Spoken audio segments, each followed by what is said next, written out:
one of the most important things, and it sounds like a cynical perspective, but if you have an experience as a casting director, which I don't think any of you have, right? You haven't been in casting. Damon's kind of been behind the casting table with me, but not with hundreds of submissions online.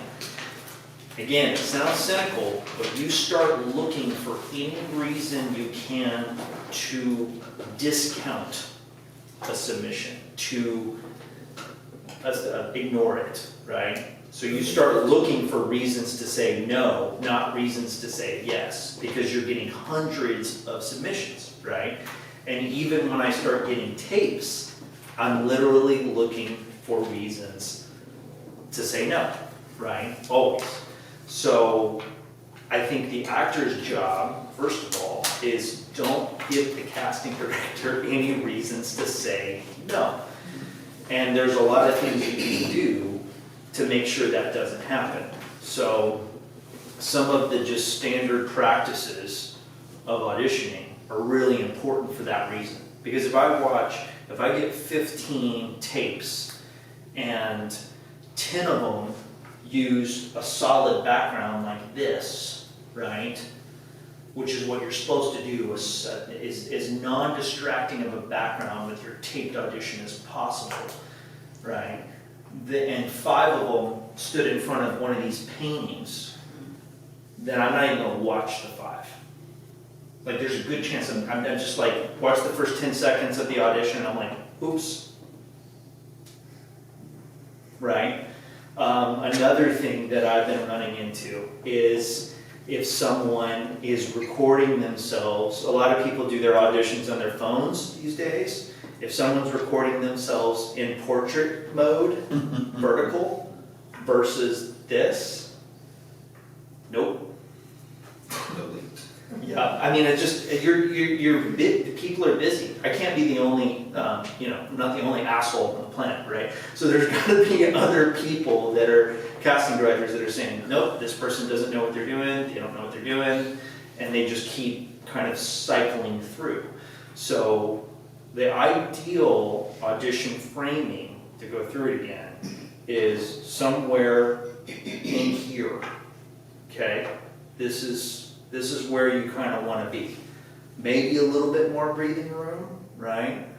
But you don't want to be here. You want to be auditioning in a frame like this. This is purely taped auditions I'm talking about, not in person. And you also want to be full body. For Killing Jim Kelly, I've received someone standing in their living room at the weight, and I see them on their chair and I can see them head to toe, and I'm like, no. Sometimes I'll be nice and watch it, but I'm just like, they don't know. And I even put in my instructions, use proper framing, use proper audition techniques, which I hope when someone reads that, they don't know, they go, maybe I should Google that, right? That's a little tip that if you don't know, you should Google it. So you might disagree on the framing, I don't know. Yes, I go right below my Titties. And I mean, I get it to the top of my head. I try not You don't to- like headroom? My agents, everyone I've had, and my manager out in California said, do not have any above your head. It's right at the top of your head. Right. Because that is the way the director is going to in a scene, more or less, or close-ups. You're in a medium close-up or a close-up, basically. And they want to see your eyes and your expression. Yeah, and we'll talk about that eye line. That's a good point. We'll talk about eye line in a second. I also think that maybe if, we'll talk about movement in your audition. If you are going to move a little bit, maybe you give yourself a little bit more space, right? Like I watched an audition today where in the audition, it's the Marshall role in Killing Jim Kelly, and he's supposed to be kind of lazy, kick back, and then he leans forward, and the guy gave himself enough room to lean back in his chair, and then when he leaned forward, he was in perfect framing. But it wasn't weird to start from. And that was like an acceptable, like I was like, okay, he wasn't like wandering around the room. He just did a little movement to kind of show a change, and I thought that was acceptable. But you don't, in a taped audition, you definitely don't want to be moving all over the place, right? It's distracting, and you're working within this small frame. So if there's movement within the scene, you want to keep it pretty minimal. Sometimes they might say it in the audition instructions, and sometimes they might not. But I actually will spell out, hey, I don't want to see a bunch of miming of action here, right? I don't want to see you picking up all the stuff and, you know, the lines, the emotion, that's mainly what I want to see with minimal movement, yeah. My agent, my manager, both, things have changed as far as Hollywood is concerned. And now, if I just do straight on to my reader, you're my reader, you know, with emotions and so forth, where it used to be, they want to see a little of the action. They want to see more block, More or action. less, unless the casting director, such as yourself, Right. on your direction Spells it out. If they don't, they'll turn to me, send me a read it, and say, you need to walk into the scene, or, you know, at least walk out of the scene. And I'm like you talking about props. The only props is that you could have is if your phone. Right. And then, like if you're a doctor, you know, you could have A notepad or a something. notepad or something, you know, Yeah. checking if that was the scene. Yeah. But no big, props, but. But they want to see a little bit of maybe action. an entrance to the Yes. scene and stuff like that. So that's good to know. Because that's the other thing too. The industry's always changing. It's like demo reels. In my lifetime in the industry, demo reels have changed, meaning that at one point they wanted longer demo reels, and then at one point they wanted, if it's over 2 minutes, they're not going to watch it. And then I think there was a period at least where people were like, people aren't really watching demo reels, they just want the individual clips themselves, right? You know, especially on Actors Access, that's the key. Your 2-minute demo reel doesn't mean as much as having, this is me as the bad guy in this 30 Yes. seconds. This is me as the comedian in this film. Absolutely. Right, specific things so that they don't have to watch your entire reel to get to that scene, right? So really, when someone's making you a reel, and I've done this, I think for everybody I've done reels for, is I give them the 2 minutes, and then I also give them every individual scene that they can send specifically. But Actors Access, there's a trick. Send your 2 minutes, 3 minutes, and pay your 20 or whatever dollars per Right. minute for 30 seconds.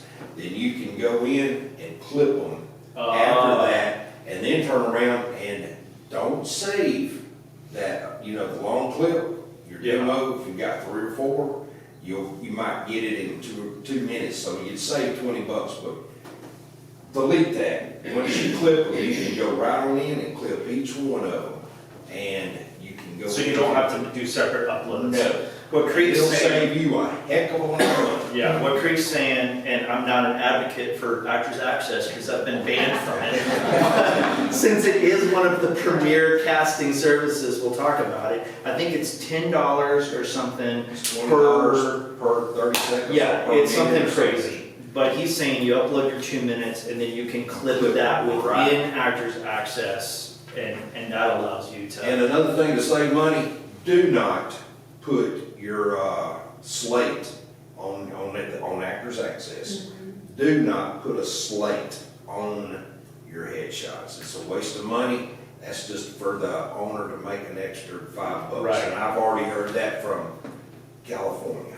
Yeah. You know, and everybody down here says, you gotta have a slate, you know, spend that extra $10 to put your slate on. Nah, don't. Just do your headshot. Cool. And you can have a couple different headshots on there. Like I know for me, when I was on there, I had my clean shaven headshot, and then I'm like, well, I better take a bearded headshot because my look is constantly changing, so I can, you know, send the one that fits the role and also how I currently look as well as possible. And may I say one thing about your auditions, what you was talking about? Let me tell you what I did. I auditioned for the lead role, I don't know if you've heard of it, Boone, and it's gonna be a big movie, and it's about a cowboy that, true story, back in the 1850s, who was the first known cannibal. And he would I did eat hear people. about this, I yeah. auditioned for Boone. And so they wanted 2 takes.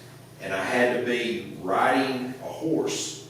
The scene was riding a horse into a saloon that had, and then I'm jumping on the judge. Then I shoot the judge. Well, I did 2 scenes. I did one in my studio at my house, in front of my grate, and it was just the emotion. But I thought out of the box. Every once in a while, you think out of the box that you might hit a jackpot. So we went and filmed at a house or at a barn with somebody who had horses. So I had where I walked up, got on the horse, got the rifle, jumped on the horse. I cut it, then when I rode into the barn, and then she was my speaker. So here it was. I rode into the barn, into the scene on the horse in full And played it out, yeah. Played it out. But that was my second. That's the important thing. He followed the standard way for the first take, and then he gave them something that Because was they were different. probably deleted. Oh, yeah. They would have seen the barn and maybe stopped watching 5 seconds in. Yeah. So that's important. The most important thing that goes back to a lot of what we're talking about is follow the audition directions, right? Read them 3 times before you even do anything. Really go through, because they'll say even stuff like, when you submit your file, make sure you name it with, like, let's just give you an example, your last name, followed by your character, followed by your take number. I mean, it'll be very specific. Well, guess what? They're probably using that as a way to weed out people who didn't follow the instructions. So they're just And- looking for someone that follows directions. Just Well, that's first of all directors are, right? And it's a way, like I said, you have to weed people out, right? Because there's just too much. So you're just like, okay, no. Here's the importance of headshots, right? Or at least something that looks semi-professional. Maybe it wasn't taken by a professional photographer, but like those cell phone examples that I've posted on my Facebook page seem to pass fairly well. But when I'm going through, now I cast on Backstage, when I'm going through there, if there's someone who clearly took a selfie, I mean, you see some crazy stuff on there. Shirtless pictures, selfies in cars. I saw somebody that he's wearing a seatbelt and he took this. Like, dude, you're not even trying, you're not even attempting to fake a headshot, right? But these are reasons that it's like, no. So you really want to get your headshot. Whether you figure out how to take it yourself or pay someone to take it. It's very, very important. And see, I pay. Yeah. I work my ass off and save my money, and that is for me. I'm investing in myself, and I pay for a professional headshot photographer. One reason, and Pam's a great photographer, don't get me wrong. She could probably do that for me like you do, but I go and I get the best. Yeah. Well, and I would say, I would advise That's what people works for me. to do what you can. So if you can't afford it, do it yourself. And then when you get those first couple gigs, put the money into professional headshots, right? As you start to build up, like Creek has over time, put it into some of those things and just continue to build your portfolio and make it look good. So let's back to audition technique for a taped audition. Let's talk about eye line, okay? So if the cell phone right now is my camera, obviously it's very far away, right? It's not framed correctly, right? But I have actors that will do their audition like this, where the camera's there and their reader or whoever is over there, and I can only see them in a profile with one eye.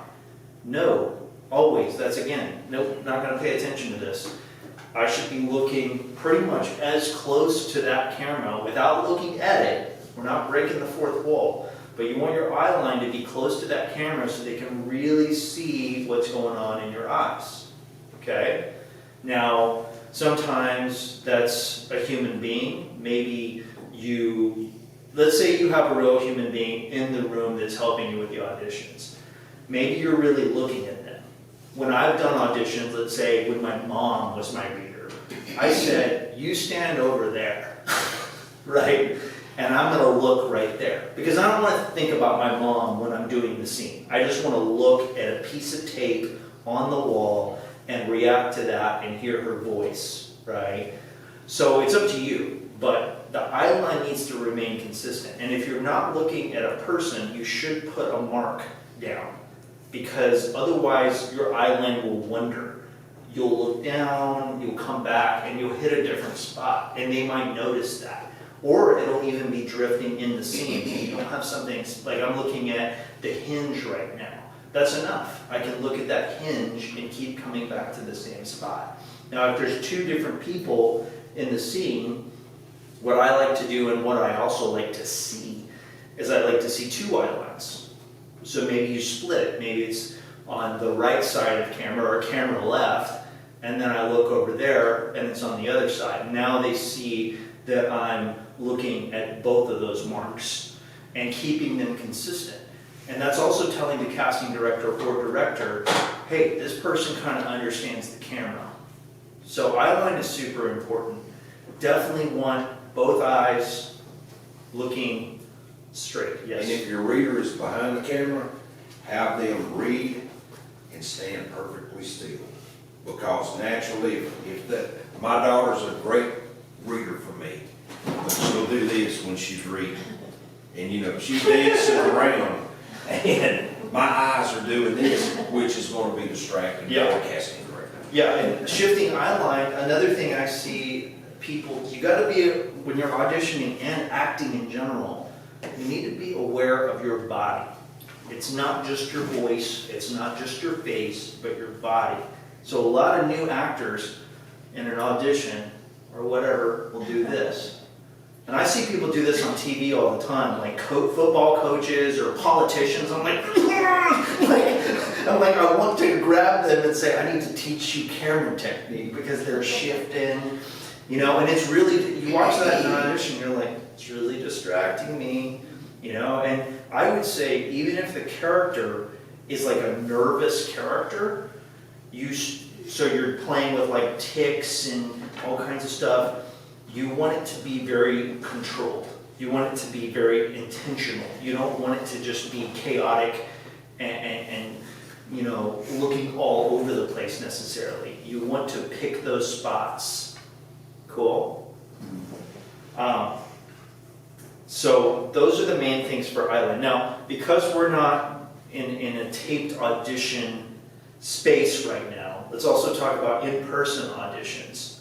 So if I walk into an in-person audition, which kind of don't happen much anymore, but let's talk about it real quick. And Damon seems to be the casting director. I don't know who these people are. Nick might be the director. I don't know. He looks kind of distinguished with his red beard. And Damon might be the camera guy, and Chris Hart's the producer. And then they have my reader as Phyllis over here, right? Where am I looking during this in-person audition? Where am I looking? She's reading lines to me.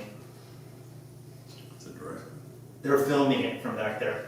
at the camera. Back there. Always the camera. Doesn't matter where even in person, doesn't matter where the reader is in the room, unless they tell you otherwise. If I walk in and they don't tell me otherwise, it's that camera at the back of the room and right off of it. Correct? Correct. So Yeah. you're always carrying the mentality that the camera is where you're focusing on? Yes. Close. Obviously not looking straight at it. Never breaking the line. And can I say one thing? Never offer to shake anybody's hand in a room at a live audition. They do not want to touch nobody. Yeah. Yeah, you come in, you know, maybe introduce yourself, if you've got, one of the big things is if you've got, let's say you have something with you, which you really shouldn't even have anything with you, you want to come in clean, but you got your purse or whatever, set it down quietly, you know, don't fidget in with stuff, right? Okay, now let's talk real quick about if you come in and do a cold read. Okay, so I walked in, they said, this is what you're reading for Hank. right? And I've never seen this script in my life. I've got 5 minutes to look it over and get a sense of it. The last thing you want to do is, I'll tell you in a minute, but first I want to ask you a question. And then she says yes, and I go, will you go out with me, right? No. I want to keep my eyes up as much as possible, and I think people doing cold reads know you're going to have to look at the script. Use a script in a taped audition, same thing. Keep it, like with this project, I have people taping all 14 pages of the script because I want to see how they read the whole piece. I don't want to just see 2 pages. I want to see how they go the entire piece. But I told them in the audition instructions, I don't expect you to memorize the whole thing. You are allowed to have your script with you. But make sure that your head's not buried in it, right? Make sure that you're coming up for those lines, and not just your lines, but the other character and reacting to it. That's another thing is, when I'm watching an audition and someone says their line, and then the other person says theirs, the reader, and I just see that they're just waiting to say their next line. Boop, done. And recently, I will tell you, the beginning of, I think the first 2 dialogue lines of your audition are super important. If you don't nail those, if it's flat, then there's a good chance they'll stop watching, because I do. If the first 2 lines are just totally not the character, I'm just like, well, if they didn't get it in the first 2 lines, they ain't gonna get it in the next 2 minutes. It's just not gonna happen. So you wanna make a good impression with the beginning of that scene, right? And sometimes it's important to do things that are a little bold. I don't know if you remember Matt's story.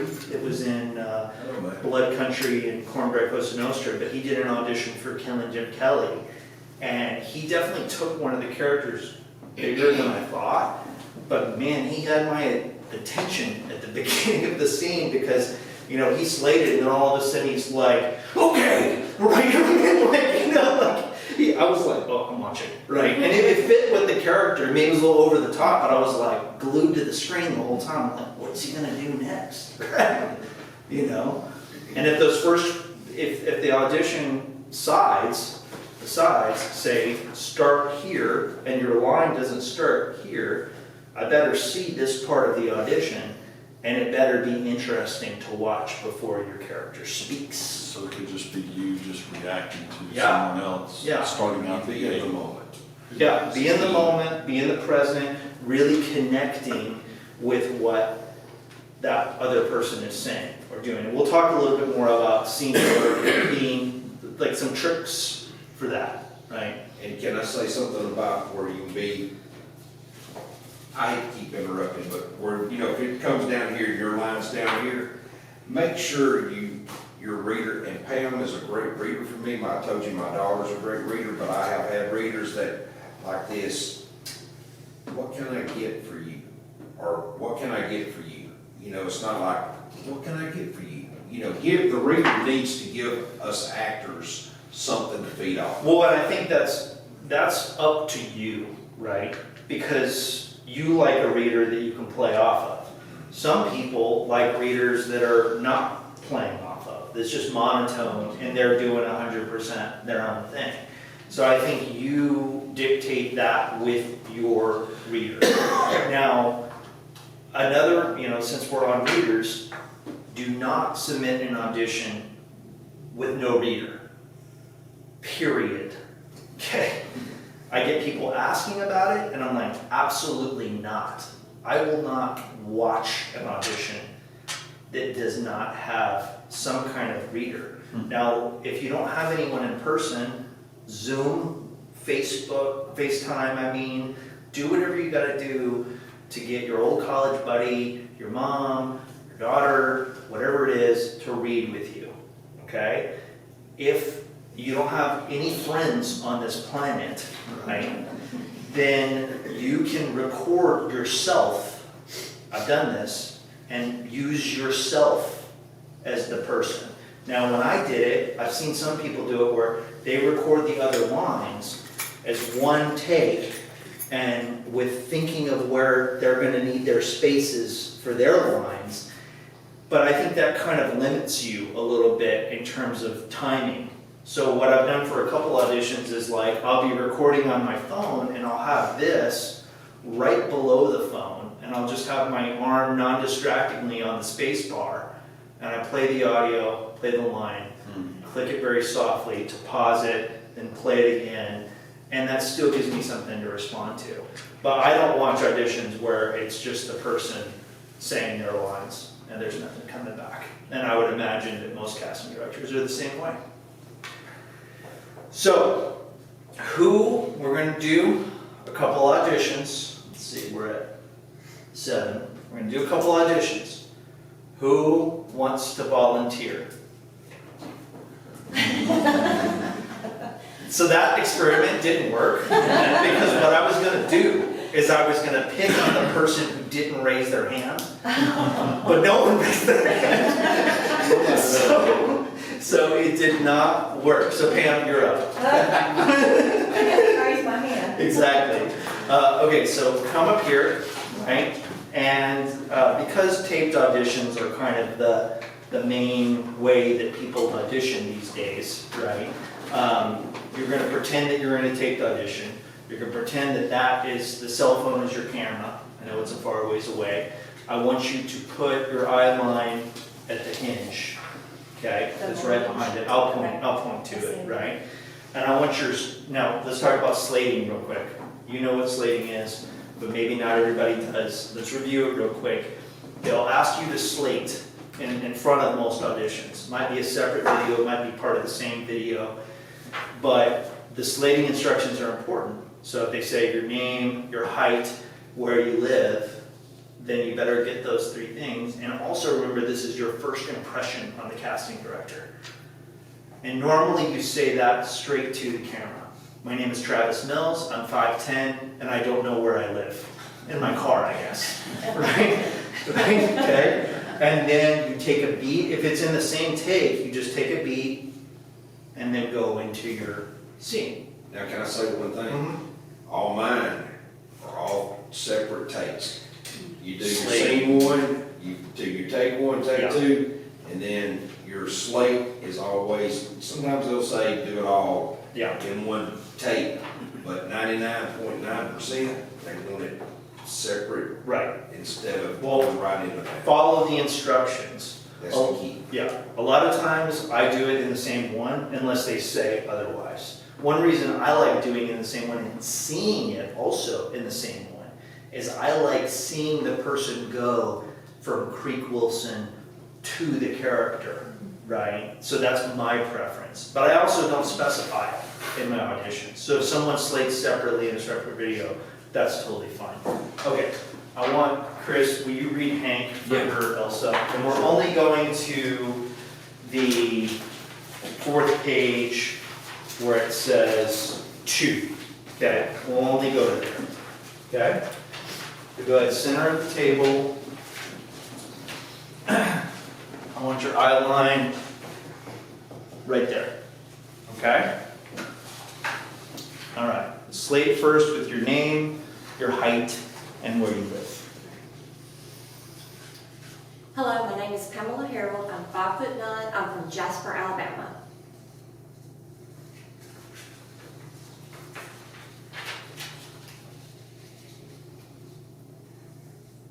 What can I get for you?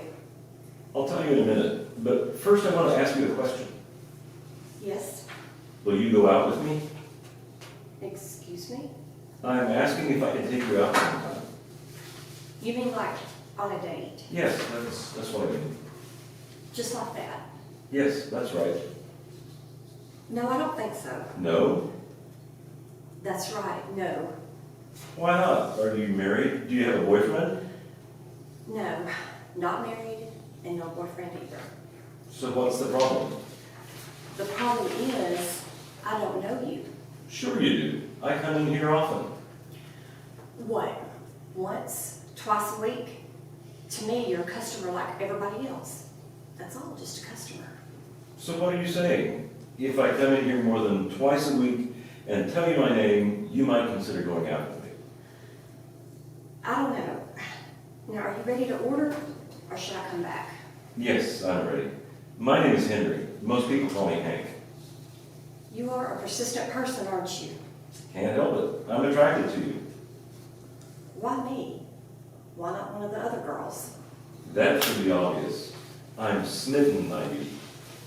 Smitten. Captured, taken, enchanted by. Excuse me. I have other customers to attend to. Cool. So you did a really good job of keeping, you didn't say you were your lines with your head down. You did a great job of looking at the line and saying your line's up, okay? There were a few times though that you were looking down while he was talking. Okay. So I think, in my opinion, you should have taken more time with the scene. I think you were wanting to make sure that you knew your next line, but you want to stay present in the scene, fully listen to that person and react, then glance down, then come up. Does that make sense? It does. But you were doing a great job with your lines. I never saw you in the script saying your lines, but you were in the script a couple times when you were listening. Yeah. And the listening reaction is important. You know, there's this famous story about Marlon Brando. You can go ahead and say it. I'm not going to make you do it again. I'm not going to torture you. There's this famous story about Marlon Brando on Godfather that he pasted his lines to Al Pacino's chest for his close-up. And then he would completely listen to Al Pacino and then look down and see his line and then come up and say it. Didn't memorize his lines. Wanted to be completely present. I'm with you. You're saying it. I'm hearing it for the first time. I look down. That's what I say. Process it. Come back up. Now it's Brando. He's eccentric. But the anecdote presents the importance of listening, right? And then there were a couple times you did really good, but there were a couple times that your eyes were like, Chris. But you did really good. I only saw it like twice. That you were like, because there's that voice, and you're like, don't turn your head, don't do that. So it can be difficult, but it's important. And the more you do it, that's why I try to give as many people auditions as possible. Like, I didn't tell anyone, but the first round of Jim Kelly through Facebook, everyone got assigned an audition. Even if they were wrong. What? I didn't hear what you said. Everyone on that first casting call for Jim Kelly got assigned an audition. I didn't look at reels, or I didn't weed anyone out. Because my theory was, these are my people that are responding on casting calls, and they all, even if they're not right for the role, they need the audition experience, and it cannot hurt them to try out, right? So, but I did not do the same backstage for a bunch of people that I've never met before.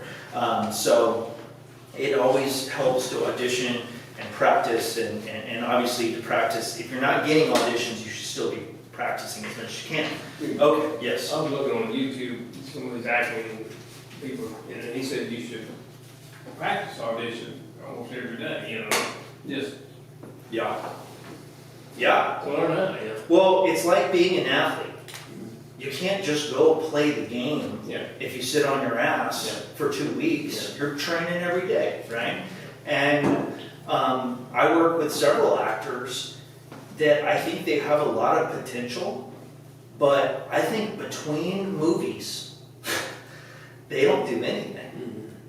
They don't take acting classes, they don't try to learn lines, and a couple of them have real tough times with memorization. I'm like, you should be like pushing yourself every week to memorize monologues, and just training. Basically, their muscles are not honed. They don't have those, you know what I mean, like those trained muscles, and they need to get them down. So it is something, and we'll talk about learning lines and a couple techniques that I think are worth considering that I've suggested to actors. But first, let's do one more tape. Nick, let's get you to play Hank, And Karen, let's get you to read Elsa. This time on the slate, I want name, height, where you live, and the character you're reading for. Okay? All right, when you're ready, Nick. Nicholas Murphy, 5'10", Canton, Mississippi, reading for Hank. What can I get for you? Tell you in a minute. First, I want to ask you a question. Yes. You go out with me? Excuse me? I'm asking if I can take you out sometime. You mean like on a date? Yes, that's what I mean. Just like that? Yeah, that's right. No, I don't think so. No? That's right, no. Why not? Are you married? You have a boyfriend? No, not married and no boyfriend either. So what's the problem? The problem is I don't know you. Sure you do. I come in here often. What, once, twice a week? To me, you're a customer like everybody else. That's all, just a customer. So what are you saying if I came in here more than once or twice a week and told you my name? Would you consider going out with me? I don't know. Now, are you ready to order or should I come back? Yeah, I'm ready. My name is Henry, but most people call me Hank. You are a persistent person, aren't you? Can't help it. I'm attracted to you. Why me?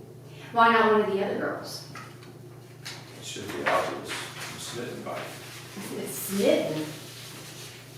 Captured, taken, enchanted by. Excuse me, I have other customers to attend to. Okay, cool. So, I gave you a little bit of a harder outline Yes. because She's right there. she's right there.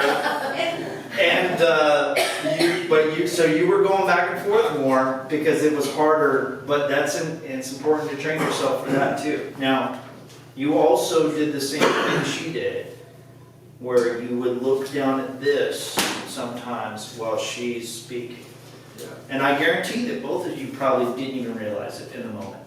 So you were saying to give reaction while, as long as they're talking? As long as Since they Karen's finish their talking, line, then you can I'm not react. looking at this. Okay. I'm fully reacting. Maybe even after she's finished saying her line, I'm still, you can go sit down, Nick. Yeah, I realized that too. After she's finished saying her line, I'm still reacting, right? I'm still taking a couple beats of reaction. And then I'm looking down. Now, here's another important thing that occurred to me while watching Nick's. Don't break character when you look at this. Right? Because that's going to hurt your audition if I'm Hank, and every time I look at this, I become Travis again. And then I'm going back and forth. I'm staying Hank, right? Just looking. Also, Nick was holding his script down here. That's called a nut shot. This is probably where as long as it's not blocking something from camera, because the difference is this, they can't see any of my face when I look down, versus this, right? And I'm talking, listening to Elsa, and then I come back and say my line, right? And really, they're keeping my face in my eyes. Does that make sense? Holding it up to where you're not looking, you don't really want to do this at any point in your audition unless the script. Can I say one thing? Yeah. Jim Gleason down in New Orleans, who teaches on camera auditioning, that's his specialty. He said, hold your script out right below your chest in front, and what you're doing, you're glancing off. Your face is up here, they can see your eyes. Yeah. And you just glance off and go right into the thing. That's good too, as long as it's not here. Yeah. Here, I would say here, anywhere where your eyes are But not, don't block But- the face from the camera. no. Right. Like this. Either way. But yeah, if he's teaching it, this works, Like I said, in my opinion, something like this works, but just don't look straight down. What are you still doing here? You're I gonna. was gonna write that down.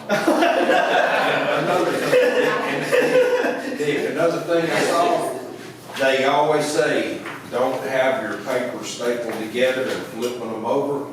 Have them loose, where you just, and Pam she's used to doing it with me reading, putting it on the table to keep from Yeah. noise in the background. But just have it kind of fanned out and just, you So know, can real lightly. lightly move it around like this instead of flipping it.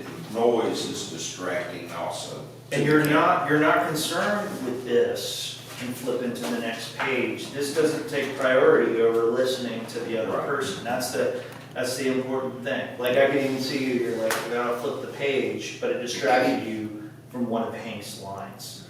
So I think actors in general, to me, go too fast. All of them, in scenes and auditions.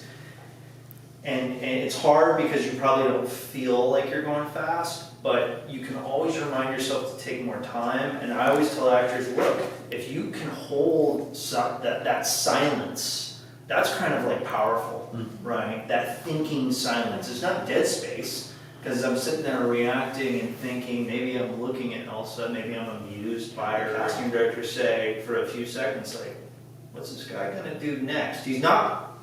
It's clear that he's not searching for his line because he's still acting. He's still in character, right? So don't be afraid to add some silences in there. A lot of auditions and performances are just line, line, line, line. I'm like, is that how we talk? No, it's not how we talk. So keep that in mind. Let's do one more. Any volunteers? Wait. You're going on. Wade and then Fran will, where's my other, oh, Chris has got it. So have Fran read. All right, you're gonna implement all of what we talked about, right? And it'd be fantastic. So where are you holding your script? To where we can, yeah, there, or follow what Creek said, kind of right in front of you so you can glance off of it, okay? Okay. Your Fran is gonna read the lines. Okay. Right? But your eye line, this is where Elsa is. Okay? She's never on the other side of the room. Okay. And take your time. Okay? All right, so the first thing before you jump into the scene, your slate. Right to the camera, your name, your height, and where you live. Okay? Wade Grant, 6'3", Clinton, Mississippi. All right. What can I do for you? I'll tell you in a minute, but at first, I want to ask you a question. Yes? Will you go out with me? Excuse me? I'm asking you if I can take you out sometime. You mean like on a date? Yes, that's what I mean. Just like that? Yes, just like that. No, I don't think so. No? That's right. No.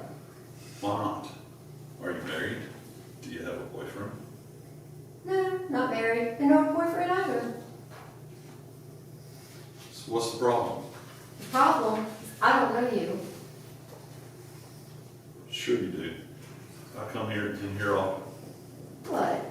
Once, twice a week? To me, you're a customer like everybody else. That's all, just a customer. So what are you saying? If I come in here more than once, more than twice a week, and tell you my name, you might consider going out with me. I don't know. Now, are you ready to order, or should I come back? Yes, I'm ready. My name is Henry. Most people call me Hank. You are a persistent person, aren't you? Can't help it. I'm attracted to you. Why me? Why not one of the other girls? That should be obvious. I'm smitten by you. Smitten. Captured, taken, enchanting pie. Excuse me, I have other customers to attend to. Cool. So, as you can see, it's the same issues with almost every single person that tries out, which means that we all struggle with the same things. Listening, right?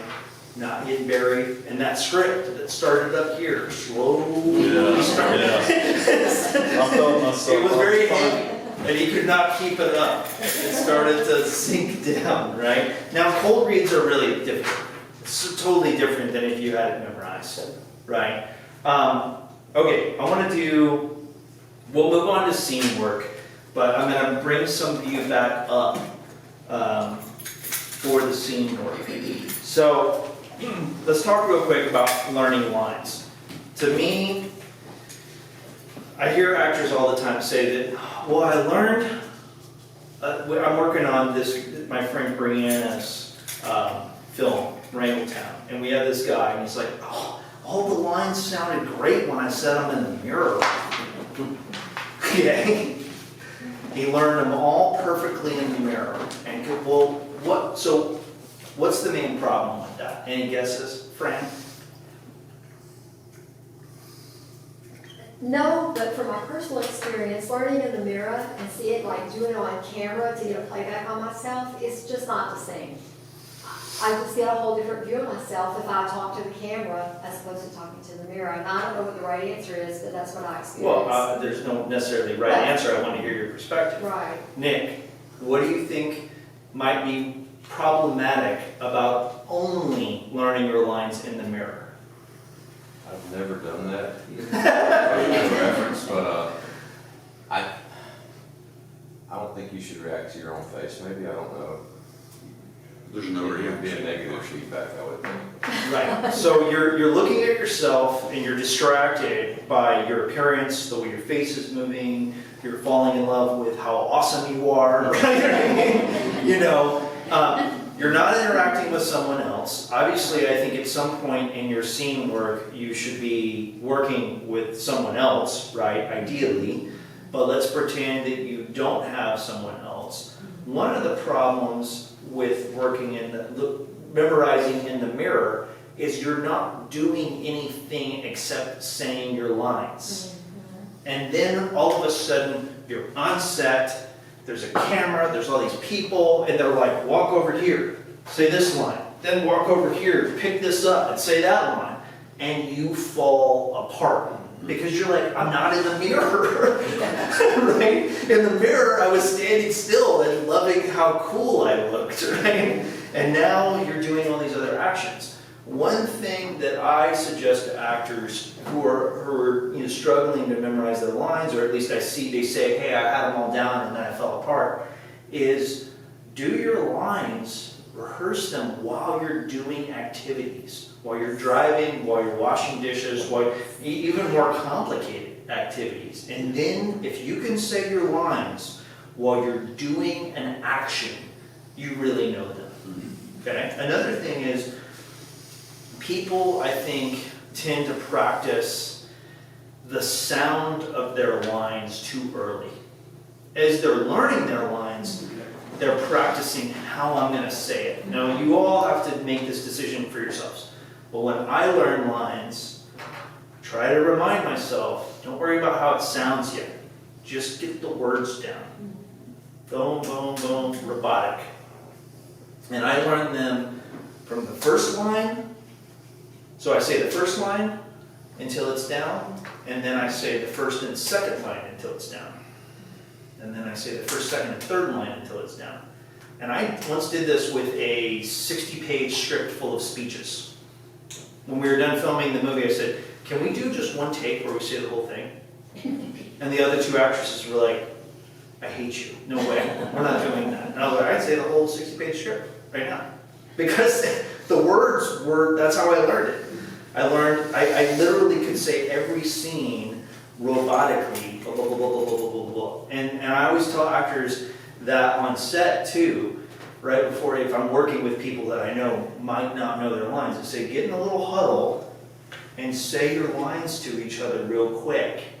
Don't worry about how it sounds. Don't waste the energy of the scene, right? Because you don't want to necessarily spend it. But you're just sitting here going, will you go out with me?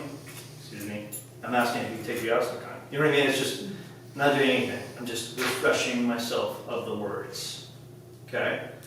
And I will ask actors to do that with me on set because maybe I'm thinking 3 other things and I need a quick refresher.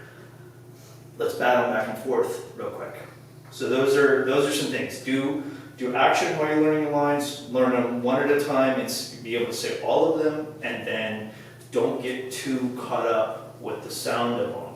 Get them all down first, then start working on the character, right? Because it's not the sound of them. It's what's going on in the scene. What's the emotion of the scene, right? People are always trying to sound cool, or this is how I'm going to sound the line. I'm going to throw Damon under the bus real quick. He was on the set of Bastards Crossing, and I was trying to tell him the motivation of the character, and he kept kind of interrupting me and saying, well, okay, so the line's like this, and he kept on repeating the line, and I'm like, if you say the line one more time, I'm going to lose my shit. Right? You know what I mean? Like, I want to hear that you understand what's going on in the scene, and then you will understand, or actually, you won't even have to think about how the line sounds.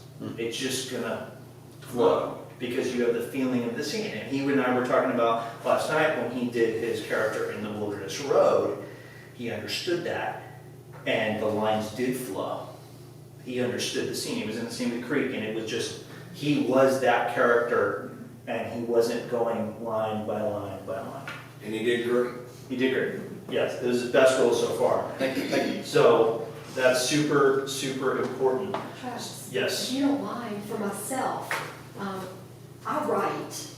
So when I'm learning lines and I have like several, I literally just like read them and then without looking, write them. And then like you do line to line talking, but I write line to line until I can write my entire lines without looking. So I don't know if anybody else in here is like that, but writing them down for me will get them in my head faster, just for what it's worth. We all learn differently. Yeah, but So you have to find your technique, right? And hey, if there's someone out there who says their lines in the mirror and shows up on set and does a great job, I don't care if the mirror technique works for them. I only care when I'm sitting on set doing take 8 and wondering if we're going to go to take 15 before we get it.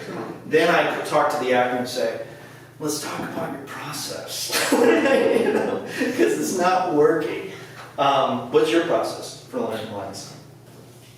I record the other person's, well, first of all, depending on how quick turnaround I have to do an audition, which sometimes it's within 24 hours, 4 or 5 pages. Then again, it's 6 hours for a one-liner, just all depends. But I read the whole sides about 5 to 10 times like I'm reading a book. Then I start going back and I start breaking my lines down. And as I'm breaking them down, and I use color-coded 5 different colors and I rotate them. I got a simple way I do it. I break the lines down, then I record the other lines on my phone with my space, and I sit there and go over it and over it and over it. So until she comes, till Pam comes and time to tape it, if it's going to be for an audition, time to tape it, and then we go over it a few times, and then when I get it between us, 2 people, individuals, and it's flowing, let's go in there and do it right now. So, then we go and do it. Right. But if Now, it's is there any difference with the way you do it for auditions and, let's say, the way you did it for Samuel Mason in Wilderness Road? I put the whole, which I was in most of the, about 60% of the script. Yeah. And I had every scene that I did broke down and recorded. I did the other lines, and then I leave my space. And then I sit there and read. And that one where we were on Creek Bank at night, and I had that long speech. Yeah. And But it like took me a while. several page Yeah, speech. several page speech, which was ungodly. Like three full pages of a speech. I didn't write it, so can't blame me. That's true. But, who did that? Barbara? Shannon Barber. Yeah, Shannon Williams. Yeah. And anyways, you know, that, coming from everything else to that 3-page monologue, and then we had to kind of break it down, Yeah. and I had Shani over there, she fed me a couple of lines because, you know, it was just all like Yeah. that. Now let's talk real quick. You just said fed me lines. So I want to talk real quick about this. If you're on a film set and you are dropping your lines, okay, if you're missing some of your lines, Everybody does it. it's going to happen, right? So let's talk about what you should not do, okay? What you should not do when you flub your line is, damn it, forgot my line. Just keep going. Cat ate my homework. It's that equivalent, right? It's like, shut up, right? Basically, is how everybody behind the camera. But if you're stuck and you go, line please, or line, right? Okay? And then they give it to you, hopefully. Maybe you have a scripty with the script already, or someone scrambles and grabs the director's script and, okay, it says just like that, right? Do you, when they say that, do you immediately go, just like that? No. You do not immediately say the line. Because someone has to edit this scene together one day. And you just caused an edit point in that take by flubbing your line. So you give some time to get back in character. So I say, I flub my line, someone says, will you go out with me? Will you go out with me? Will you go out with me? Right? Like I take some time. We're on Brianna's movie, we got a lot of people that call for a line. And they just jump. You say, this is it, and they jump right into it. And I have to, every take, I'm not tapping on the shoulders, don't do that. Give some space, get back into character, then say the line. A lot of times too, if someone flubs a line, I'll say, take it a couple lines back. Like I want to make sure it's very smooth, Seamless. right? Okay. Seamless. And it wouldn't even be a bad idea as an actor. If Karen and I are in a scene and I flub a line, and they give me the line, I might say, hey, let's take it a couple lines back. That way I know I can for sure get in the rhythm of it, not just boom, jump into it. Cool? So that's super important. Like I said, we're all gonna do it, but you need to handle it professionally. Don't make a big deal out of it. Stay in character, get it, say it. Any questions about that? So, 7:35. yeah. So we're gonna move into let's get out of the headspace of auditions. And now let's think that we're making this movie. And we're not on set, but we're at least prepping the characters. We're at least, now you've been cast as Hank or Elsa. Okay? How do you prep this character? What's going on in this scene? You've either read it because I sent it to you a few days before, or you just heard it 3 times. What's going on, ladies, what's going on with Elsa in this scene? Tell me. Seems to me she's holding back a little bit, probably because of maybe her past or something. And she's not kind of just jump into something. Sure, let's go. You know, she's protecting herself, has a protection on herself in this. She's got some guards up. Right. Okay, anything else, ladies? Pam, what do you think is going on with her? Well, she's also from a different country, a different area. That is in this script, yeah. Yeah, it's different what it is. Maybe rules of etiquette are different. You know, maybe she sees Hank as a little bit of a threat. Because he's so direct. Yeah, maybe she's not used to that. Okay, that's an interesting take too. Mm-hmm. Fran and Phyllis, anything else you want to add from ladies' perspective? Probably just doesn't like him, doesn't want to go out. Well, he's very, I mean, she's at her job, right? Except- It's I was another just gonna say aspect. that, She's yeah. doing her work, and this dude is, Right, getting on. yeah, he's hitting on her at work, right? Which tends to be a douchey thing to do. Now, you know, spoiler alert, it works out for Hank at the end of this.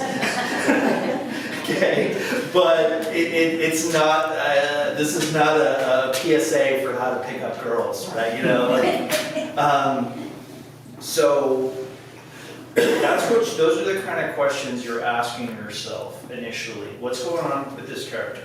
For the audition and for, obviously, definitely when you get cast in the role. What's going on with her emotionally? I think once you start to answer those little questions, your direction, like let's say Pam is gonna approach this and really lean hard into the foreign aspect of the character. That's kind of her main direction with this. That might inform everything that she's doing. And then she wants to see with each line and reaction, where is Elsa's head at? She wants, this is breaking down the script. This is the prep work, right? This is my character, this is how she feels, she's out of place.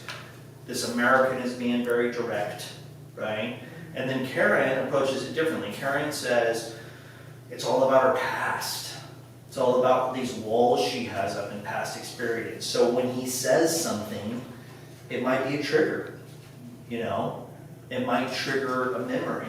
And you're making those notes or whatever you need to do, and you're incorporating it as a layer in the performance, right? And that's what I want to see when I'm watching a performance in an audition, but I acknowledge that auditions are normally not going to be super layered. If you get a couple layers, it's pretty awesome. If I get someone that I'm like, is showing me all kinds of things in the character, I'm like, I kind of want to know if we can get married, not if I can cast you, right? Because it's just like, you're amazing if you can hit all these little beats in something that you worked on for a week. But on a movie set, I want to see layers. In the movie I made, The Five, there's 5 guys in a room waiting for the money. It's like Reservoir Dogs in the West. They're waiting for the money to show up that they robbed. They all don't like each other. But we see in a flashback that he killed this guy, and then only learned after he killed him that the guy's little girl was watching the whole time. And he's clearly haunted by that.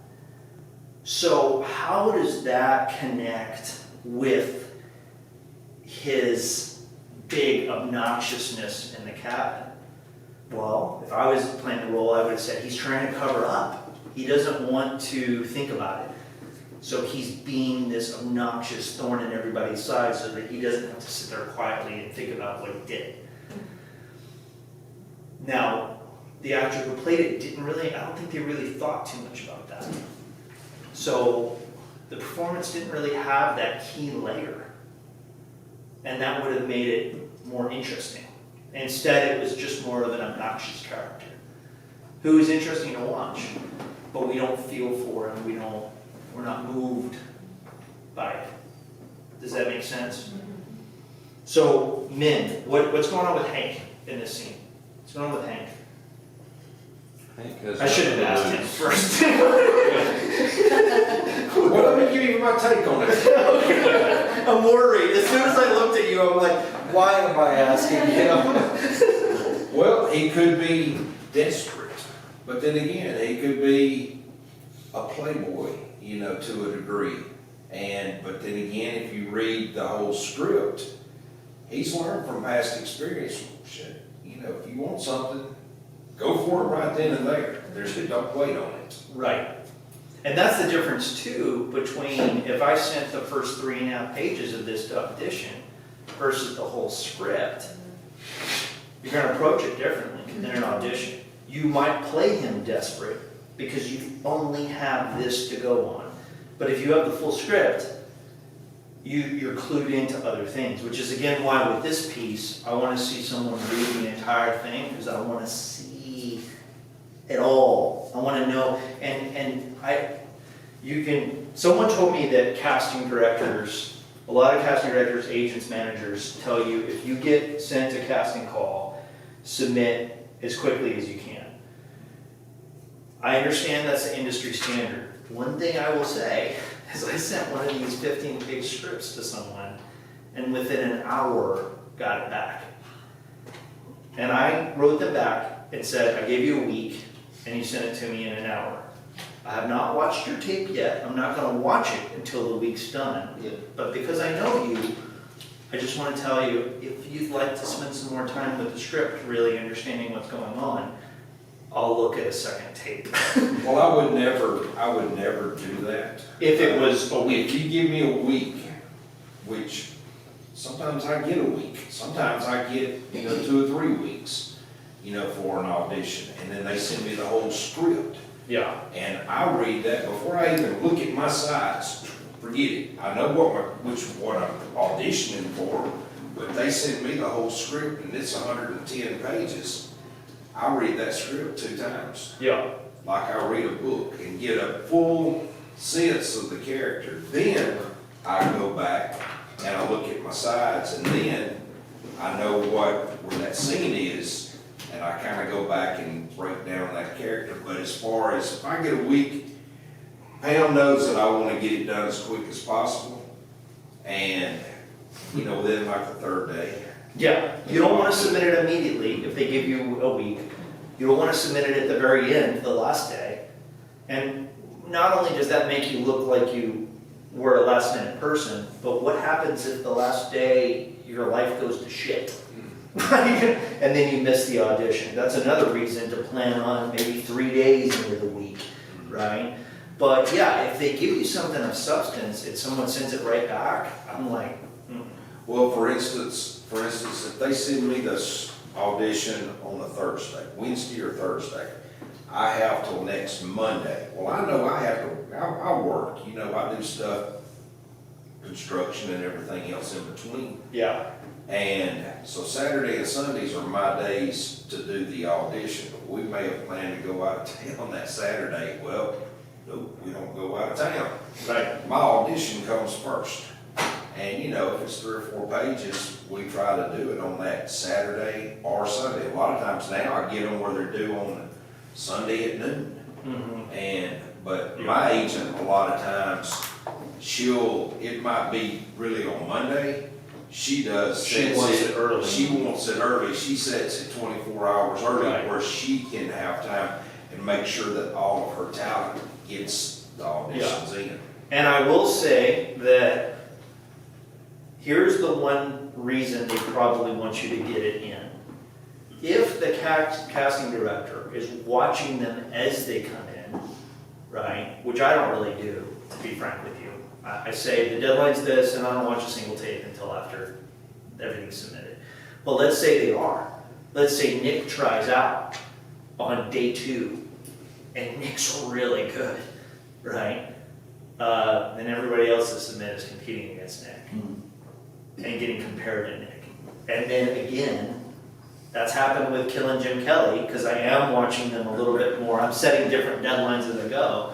If someone's done a great Doc Holliday, every single tape I watch from now on, I'm like, not as good.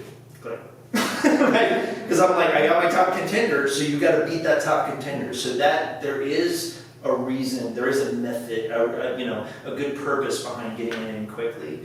So now that I know that that's the industry standard, I plan on from now on with my auditions, including in the instructions, please take your time with this. I don't want you to rush your submission. I want you to really, and I'm going to say that, I'm going to spell it out, because I don't want these just like quick.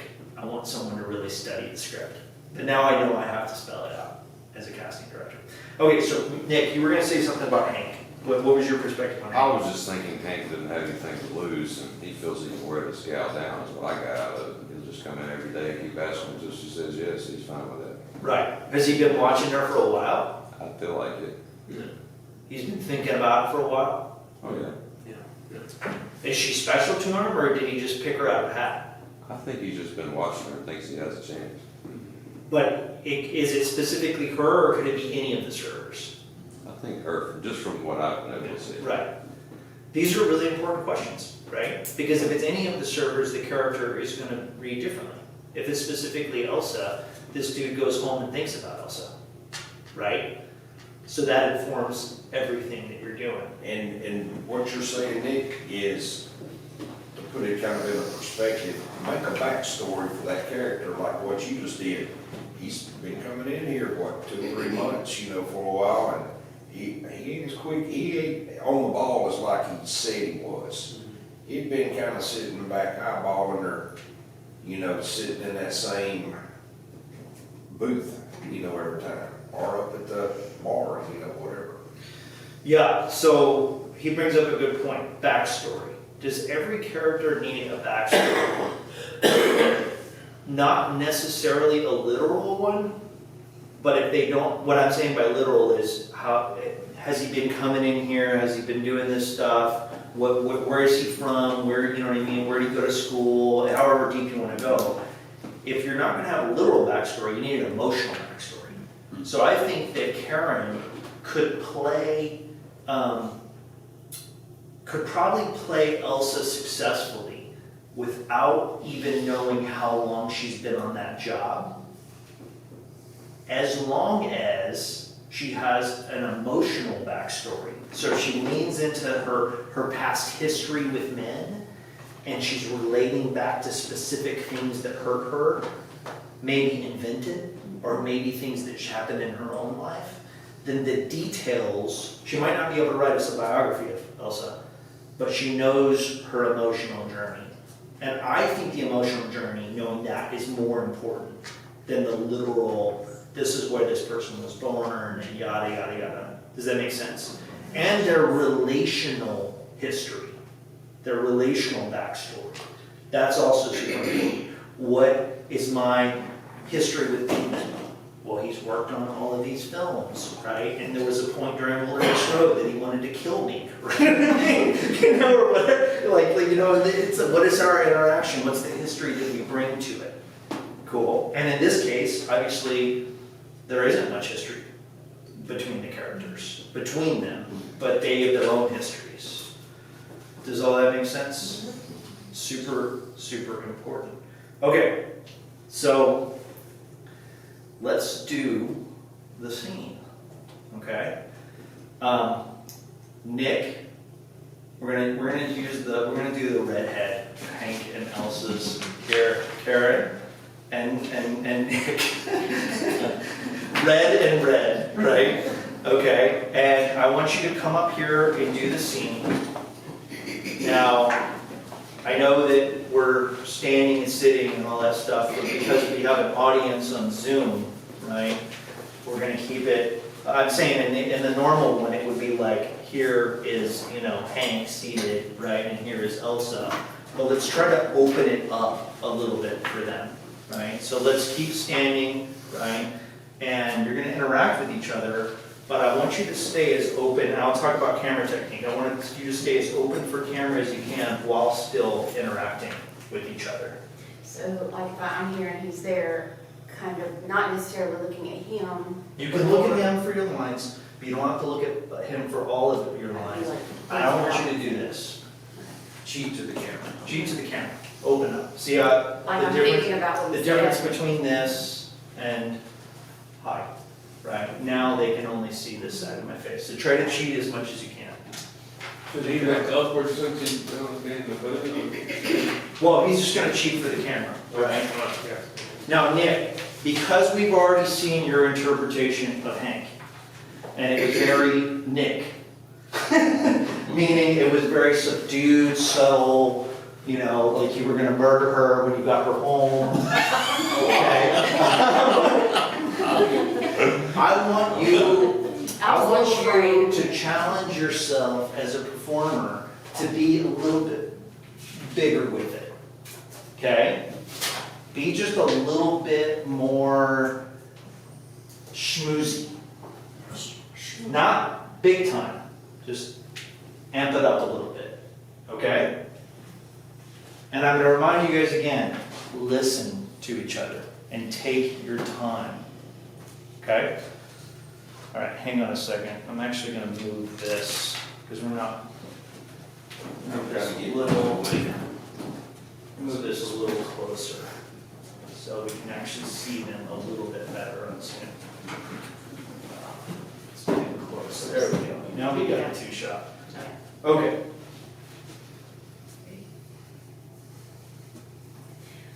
What can I get for you?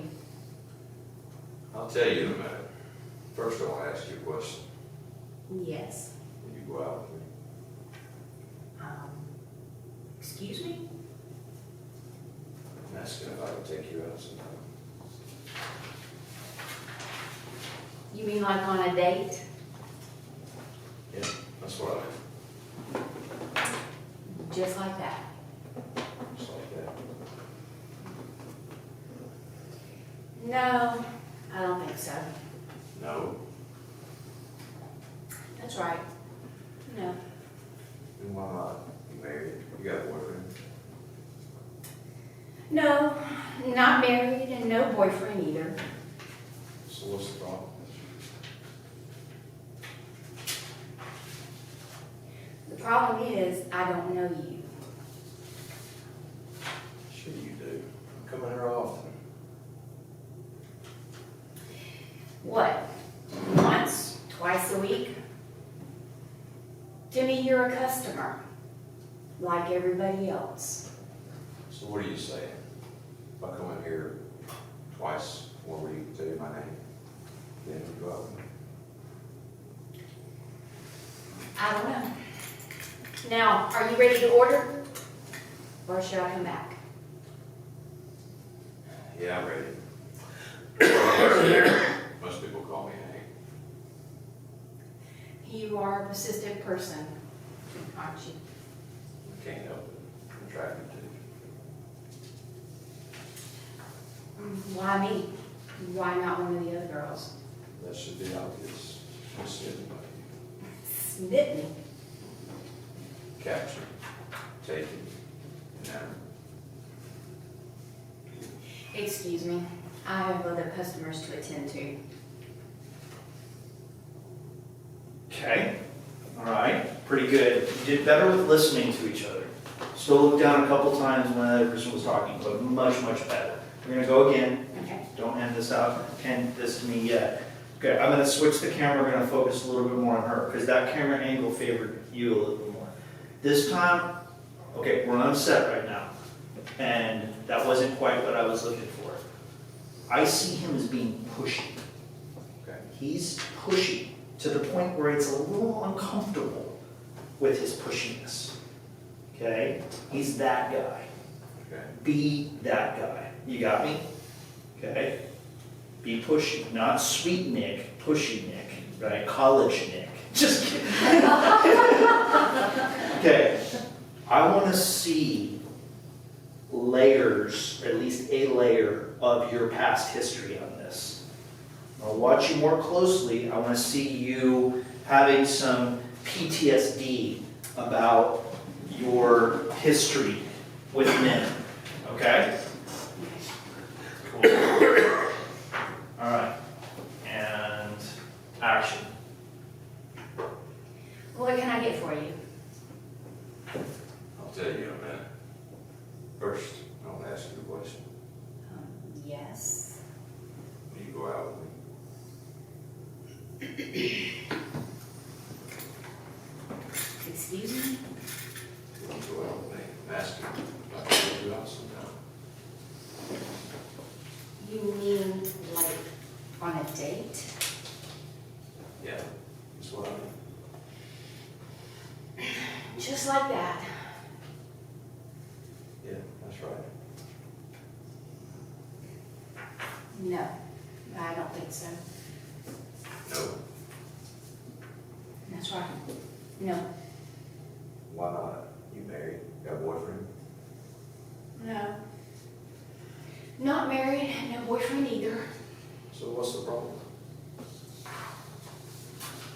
The problem is, I don't know you.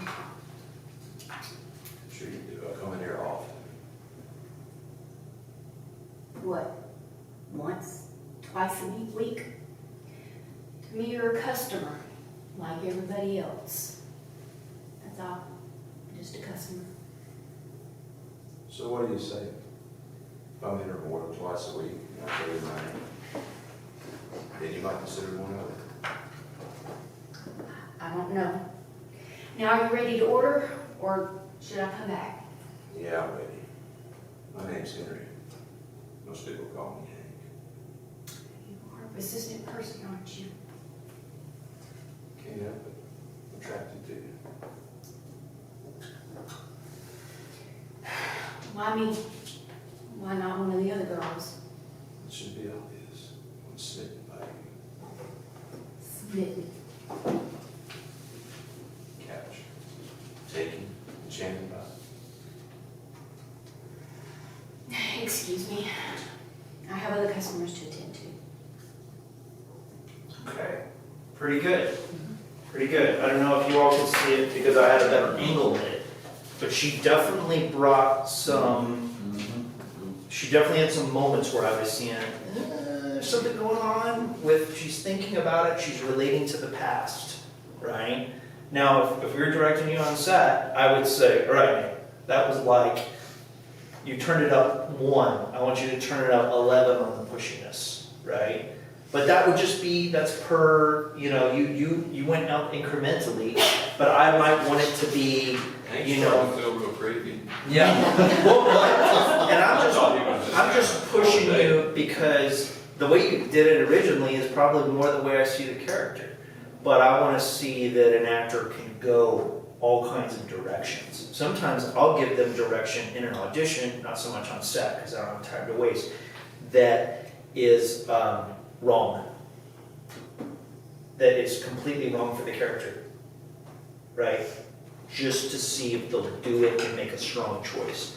I would say it's safer if someone says, okay, that was good, now show me pushy, go even further.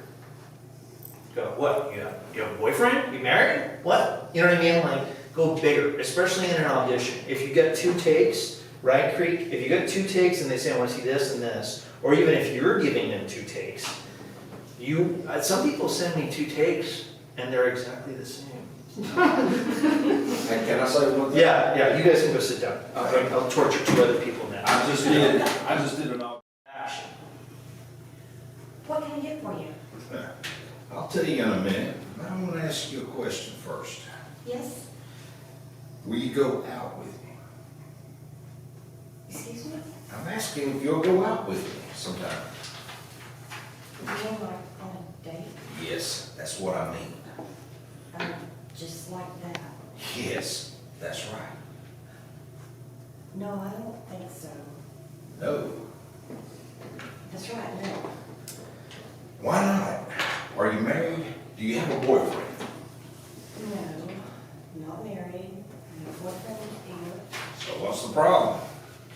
The problem is I don't know you. Sure you do. I come in here often. What, once, twice a week? To me, you're a customer like everybody else. That's all, just a customer.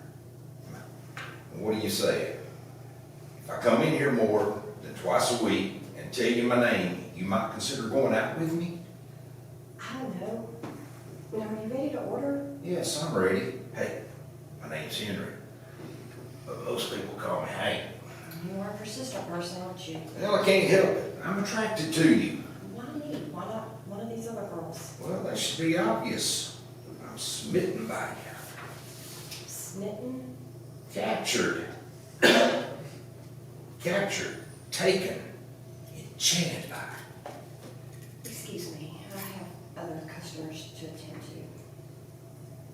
to. Okay. And I ain't got my damn glasses on. You did pretty good considering. Okay, so that was good. Was that too fast? That was good. Okay. Creek. I don't want you to be not pushy, but I want you to take more time with it. And I want you to, in that time you take, I want you to enjoy that you're making her uncomfortable, right? Okay, I want you to study her reactions and enjoy that you're making her squirm and throwing her off her game, her work game. And like you're kind of playing with her, okay? Make sure I got everything down. And then we're gonna talk about camera technique next, okay? So you're looking at him, but the camera's here, Pam, okay? I want you to have thinking beats in your own space, this is where you go to think, like right here. This is where I want you to look a few times throughout the scene when you're thinking about what he's saying and reacting to what he's saying. But when I speak, I would look at him. Yes, but you can feel free to come to this space. I Okay. don't know if you can find it. I'm just gonna hold my hand here. You look at my fist, right? And that, I can really see your eyes there. I want you to have some moments of solitude here where you're like, whatever's going through your mind, this guy, should ask him to be kicked out, whatever's going through your mind, feel free to think right here. Okay? All right, so from the top, are we ready? And action. What can I get for you? I'll tell you in a minute. But first, I want to ask you a question. Yes. Will you go out with me? Excuse me? I'm asking if I can take you out sometime. You mean like on a date? Yes, that's what I mean. Just like that? Yes, that's right. No, I don't think so. Wow. No, That's right, no. why not? Are you married? Do you have a boyfriend? No, not married, or not a boyfriend either. So,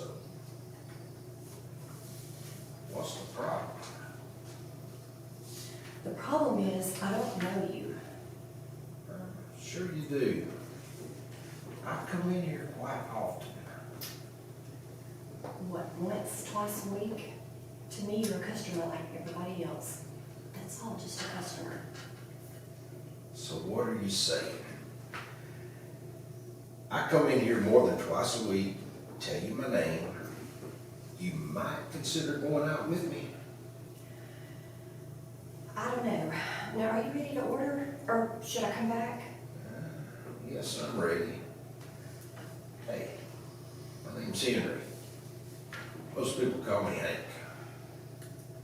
You're a persistent person, aren't you? Yeah, I can't help it.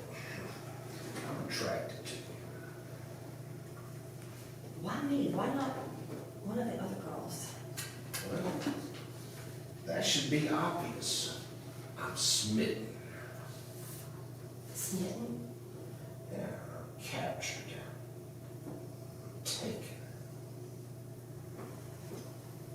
I'm enchanted by her.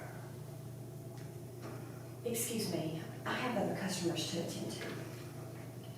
Well, get your ass on over there and get the customer. All right, that was good. Thank you, Pam and Creek.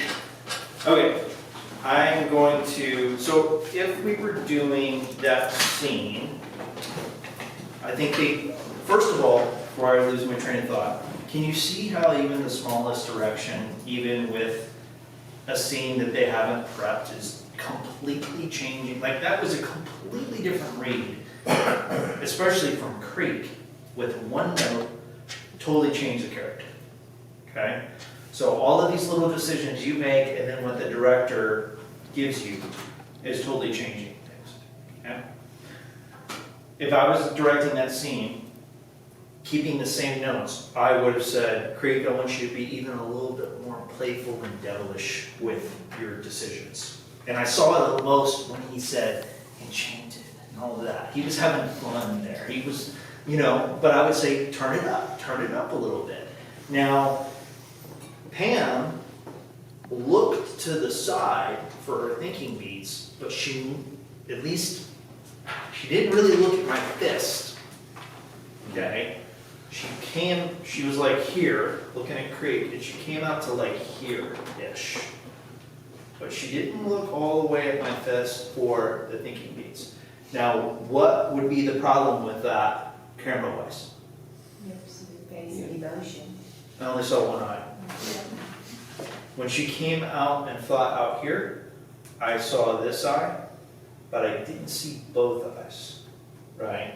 And that's why I gave her this specific mark, is I was trying to find that mark where I would see both of her eyes and really see what was going on.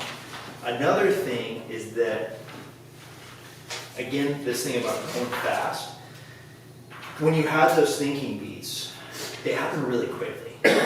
Now, it feels weird, probably in the real space, to separate yourself from Hank and spend time out here in your own little space. But if you don't spend a significant amount of time, the camera doesn't have time to record it, right? The camera can't pick up what's going on if it's just like, now some of them might be that quick, but I always tell actors, take your time. And if you're doing these glances to the side or throwing looks out, don't just do like a look and then back. Go out for a few beats, think about it, then come back, right? And then it's something that's usable. This is probably hard to think about if you've never edited a movie before, right? But I'm telling you from a camera and editor's perspective, you want that time where you can see what's going on. So if you had come all the way and really thought about it, oh, this dude, maybe I should go tell Jerry and back to kick him out, right? But he's kind of cute, right? You know, that would be really interesting, because if you thought all of that over there, it would read and then it would inform the scene. Does that make sense? It is. Okay. So, since we're kind of on it, let's talk about cheating for the camera, okay? Now, I've talked about this in some of my previous classes, but it's super important. Actors do not pay attention enough to this kind of technique. And everything I tell you cannot be said as well as Michael Caine says it in Acting the Film, available for free on YouTube. You should watch it, and then a couple months later, watch it again. You know, every time you do a role, watch it. Creek is, unless you have tons of experience, Creek has had enough experience now that he's learned those lessons. But when I first worked with him, he didn't know anything about cheating for the camera. He was holding a garden hose in Brookhaven in a music video. No, that was the second time. With Porches first? Porches was first. Okay. Then I was. He was a tow truck driver in Porches with what, one line? Yeah, maybe one or two lines. I can't remember. Very short. Right, I sucked. Won't argue with that. Being honest. Yeah. So, camera technique, okay? When I walk into a room as an actor, let's say, I've gotten my makeup done and they call us to the scene. I don't walk onto the set and look for, where's the first place to sit down? Where's the crafty table? You know what I mean? I look at where the camera is in the room.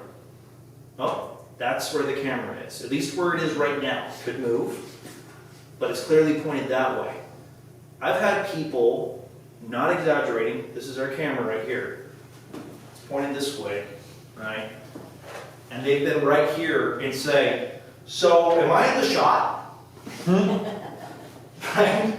And I'm like, well, you're about to get kicked off the set. And it would be more clear because there'd be a freaking lens pointed this way. Right? It's like, you're just not paying attention. Know where the camera is. Listen to the director and cinematographer. If you're not focused on your role and your lines, if you're doing nothing, I say get out of your phone. Don't check Facebook. Instead, listen to what they're talking about.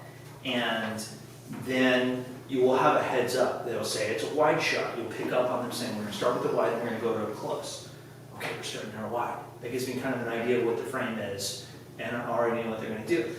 One of the best actresses I've ever worked with was this, I think she was like 12 years old, African American. She's at the very end of my movie, Son of a Gun. Never worked with her before. She shows up, she's in the scene. I haven't given her any direction yet. Nick and I, my cinematographer and I are talking about the scene. Okay, the camera's gonna come through here, and then we're gonna have a little slow down here, and then she's gonna hit a remark over here, right? And she was just kind of in the corner, and I was completely ignoring her. And then I was like, okay, let me explain it to you. She's like, I think I got it. I'm like, okay, let's do a little camera rehearsal.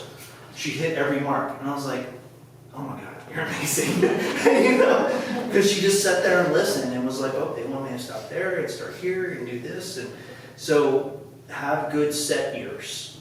Be listening out for things. I've told this story before, you guys have probably heard it, so I apologize, I'll make it quick.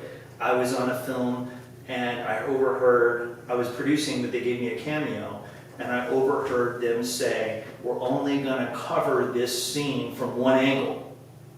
That's it. They're not gonna do a bunch of angles. And then they put this is me. They put the camera behind me, like this. I'm like, I'm not gonna show up at all in this scene. It's just gonna be my back, right? Camera's right here. Now, if I hadn't been listening, I would have been like, yeah, they'll do a close-up after. But I knew. So what did I do? I asked the prop person if I could get a shot of fake whiskey, and halfway through the scene, I made sure to take it to the side and showed my mug straight to the camera, and I'm like, I'm gonna be in this movie, damn it. There's no way you're covering me, but that's because I was listening, and I wanted to make sure they knew that was Travis Mills, the back of Travis Mills' head, no one else. Cool? So it's like in Blood Country when me and Cotton met up, and I had that big wad of tobacco. The camera's over here to my left. Yeah. Me not really knowing the technique, I went to the right. I should have spit to the left, which I'd have hit you, but hell, you know, it would have been better for me. It would have been a good shot. You know, I would have loved it. I would have been covered in tobacco, but I would have said, that's it. We got to But that's one by what you say, you know, turn to the camera.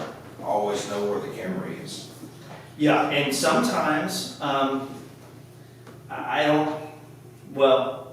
sometimes on set, let's say the camera's in a certain position, and I'll tell him, do the tobacco wad that way, to the right.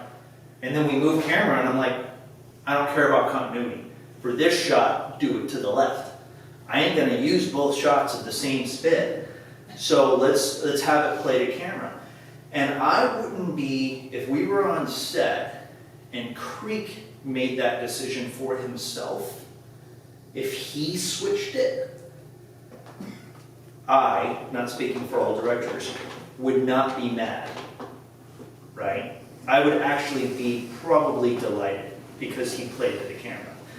Now, in certain actions, I might say, hey, I saw you play to the camera on that, but I want you to keep it consistent. So on take 2, go back to right, because I'm actually planning on cutting mid-spit, right?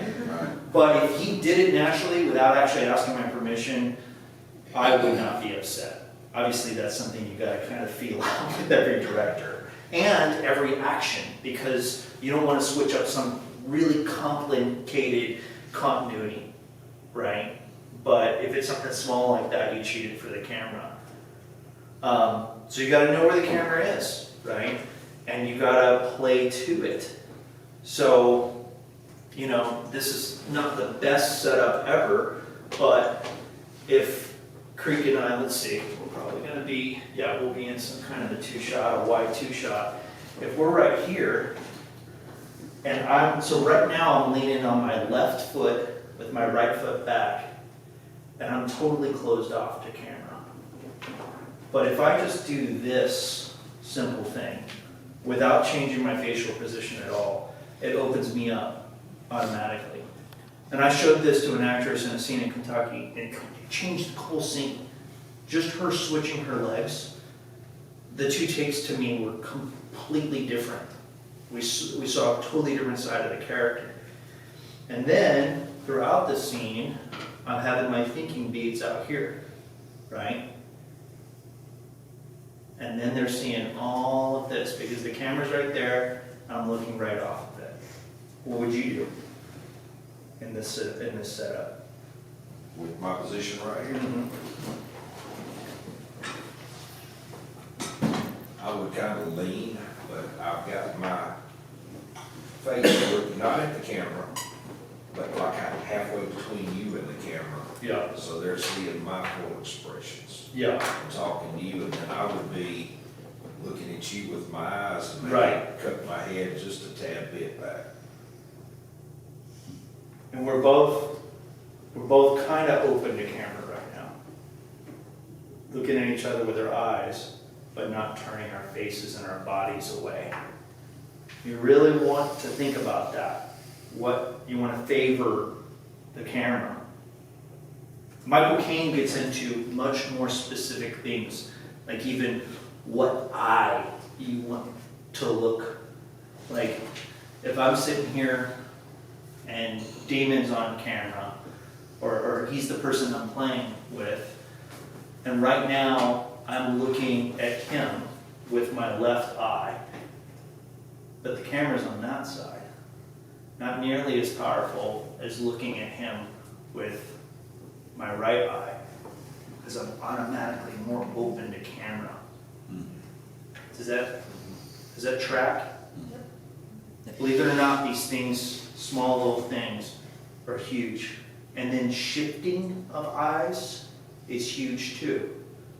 If I'm shifting my, not just eye line, but if I'm looking at Damon and then looking from his right eye to his left eye, to his right eye, to his left eye, and a close-up, and I watch professional Hollywood movies, and the other day I was watching a movie with Ed Harris and the late Anne Heche. And Ed Harris's eyes were glued to Anne Heche, not shifting. And her eyes were the whole scene. And there was no question of who was more successful in the scene. Whereas her performance, for most audience members, would be consciously distracting, but I think it would be subconsciously distracting. Not quite there, because of some of those little techniques. What's your take on blinking a lot? Definitely don't want to blink a lot in a scene. It's distracting. There's a lot of people that blink a lot when they're talking. Yeah, and that's something you want to, so let's say you were a person that did blink a lot. You want to practice that, right?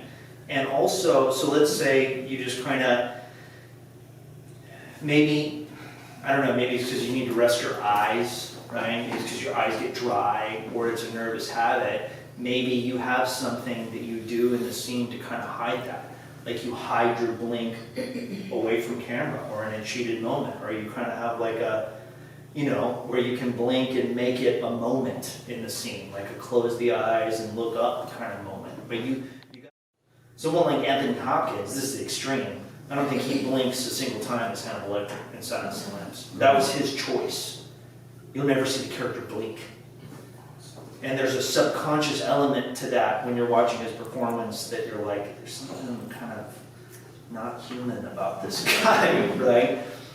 But in general, it's a distracting feature. Same thing with like mouth movement and stuff can be really distracting, right? You don't want to do a lot. You actually don't want to do a lot with your face. I was watching people say acting in the old movies is over the top. I completely disagree. Yes, there are moments where it's over the top. But you watch John Wayne, yeah, he's got his moments where he's like, "Arr." But for the most part, that dude really understood film acting. He knew how to play to the camera, and he knew that he didn't have to do a whole lot with this. He just had to feel it and let it come out. And you can read it in his eyes, at least in his best performances like The Searchers. He's not doing a whole lot. You're just reading all this pain and torment in his face. I was watching a scene with Victor Mature the other night in a movie. And I'm like, he didn't do anything with his face or his eyes the entire scene. It's when he finds out that his wife committed suicide and was sleeping with another man, and he didn't do anything. His voice didn't even really come up and down too much. It was unbelievable. He just sat there and let his eyes do all the work. Can you relate to that at all? Do you feel like when you started out, you were trying to do more? My background was theater, Yeah.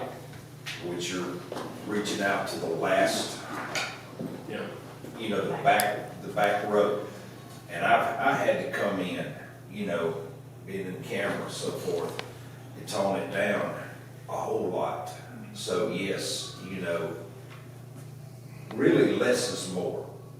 And it also depends on the role, right? Yes. Because you're playing Samuel Mason in Wilderness Road, less is more.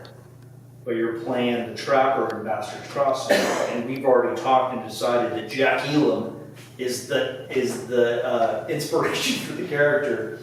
It's going to be, you're still going to apply principles of less is more, but you're going to do more, right? Right. You're going to play more.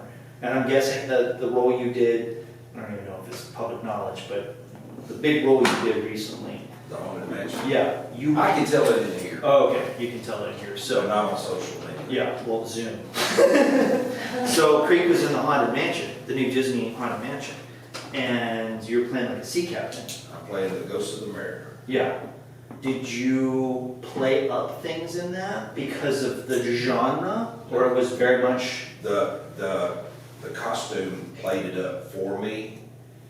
I was real subdued, I reckon, you know, it was. Yeah. My gag through the whole movie is water.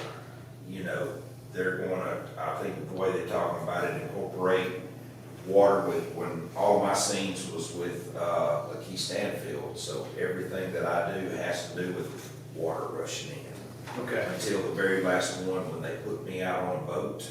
Don't spoil the movie. Okay. That was, then it was, that was very subtle, you know. Yeah. On my part. Well, that's interesting. Even in a Disney movie, he approached it less is more. But it's all project dependent, it's genre dependent, it's director dependent, right? Some directors like big performances, some directors like smaller, quiet performances. Some genres speak to different types of things, right? So you adapt accordingly. Before I kind of let Creek say whatever he wants to say, which he's kind of already done, are there any questions about what we talked about or anything movie acting related that I could help you all with? One of the things I noticed that Creek was doing periodically was he was changing the lines just slightly and subtly. Added a little, subtracted a little bit. Is that normal for actors to get away with? Or, I mean, in an audition, you definitely probably don't want to do that. You want to do line by line, word for word. But I did not have my glasses on. And this is being in here, Travis, but to answer your question, most writers want to see word for word. And when you memorize it, that's one thing. Cold read, you can get by with it a little bit. Yeah. But sometimes they'll take auditions, I'll have one do it word for word. Then make it your own, improv a little bit with the words. So that's what take you two. say. After he's already done Take one and shown that he can do it word for word. But no, I did not have, if I'd had my glasses on, it'd been more word for word. But if we're on set, then you gotta feel that out. In continuity. Yes. Now, if you're playing a day player part, a bit part, one scene, coming in and out, my thing would be you're probably not asking the director if you can improv and change the lines. You're just coming in and doing it. Unless that director says, hey, we're gonna switch things up, we're gonna let things breathe a little, does a rehearsal, you know, gives you that note. If you're playing a lead role in something, then, or even a significant supporting part, multiple scenes, I think it's more appropriate to ask the director, very simply, are we going word for word on this? Or is there a little bit of flex?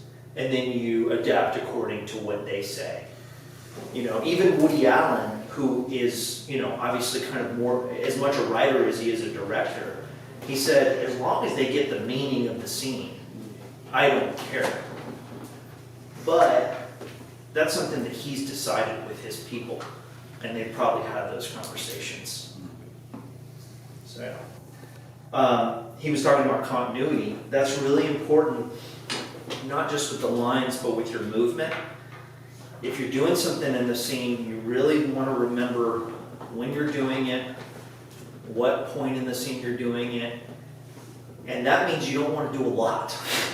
So if you're drinking from a cup of coffee, you don't want to be like every other line, right?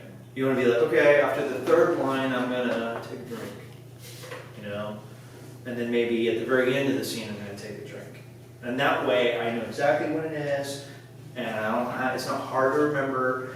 I've cut away from actors in the edit because they weren't following the continuity, so I couldn't cut to them, could not show them. I had to cut to the other person. Well, that's to their detriment, right? That they couldn't be shown in that scene. And then there's one movie where I was like, you know what, continuity's so all over the place that I'm just gonna have some fun, and his hat's gonna go off and on his head, right? You know what I mean? And all this shit, and it was a comedy, and I was like, I'll just see if the audience ever picks up. I don't think anyone's ever said anything, but the hat's like on set, it's on the table, it's on set, it's on the table. You had asked, or I said I didn't have my glasses on.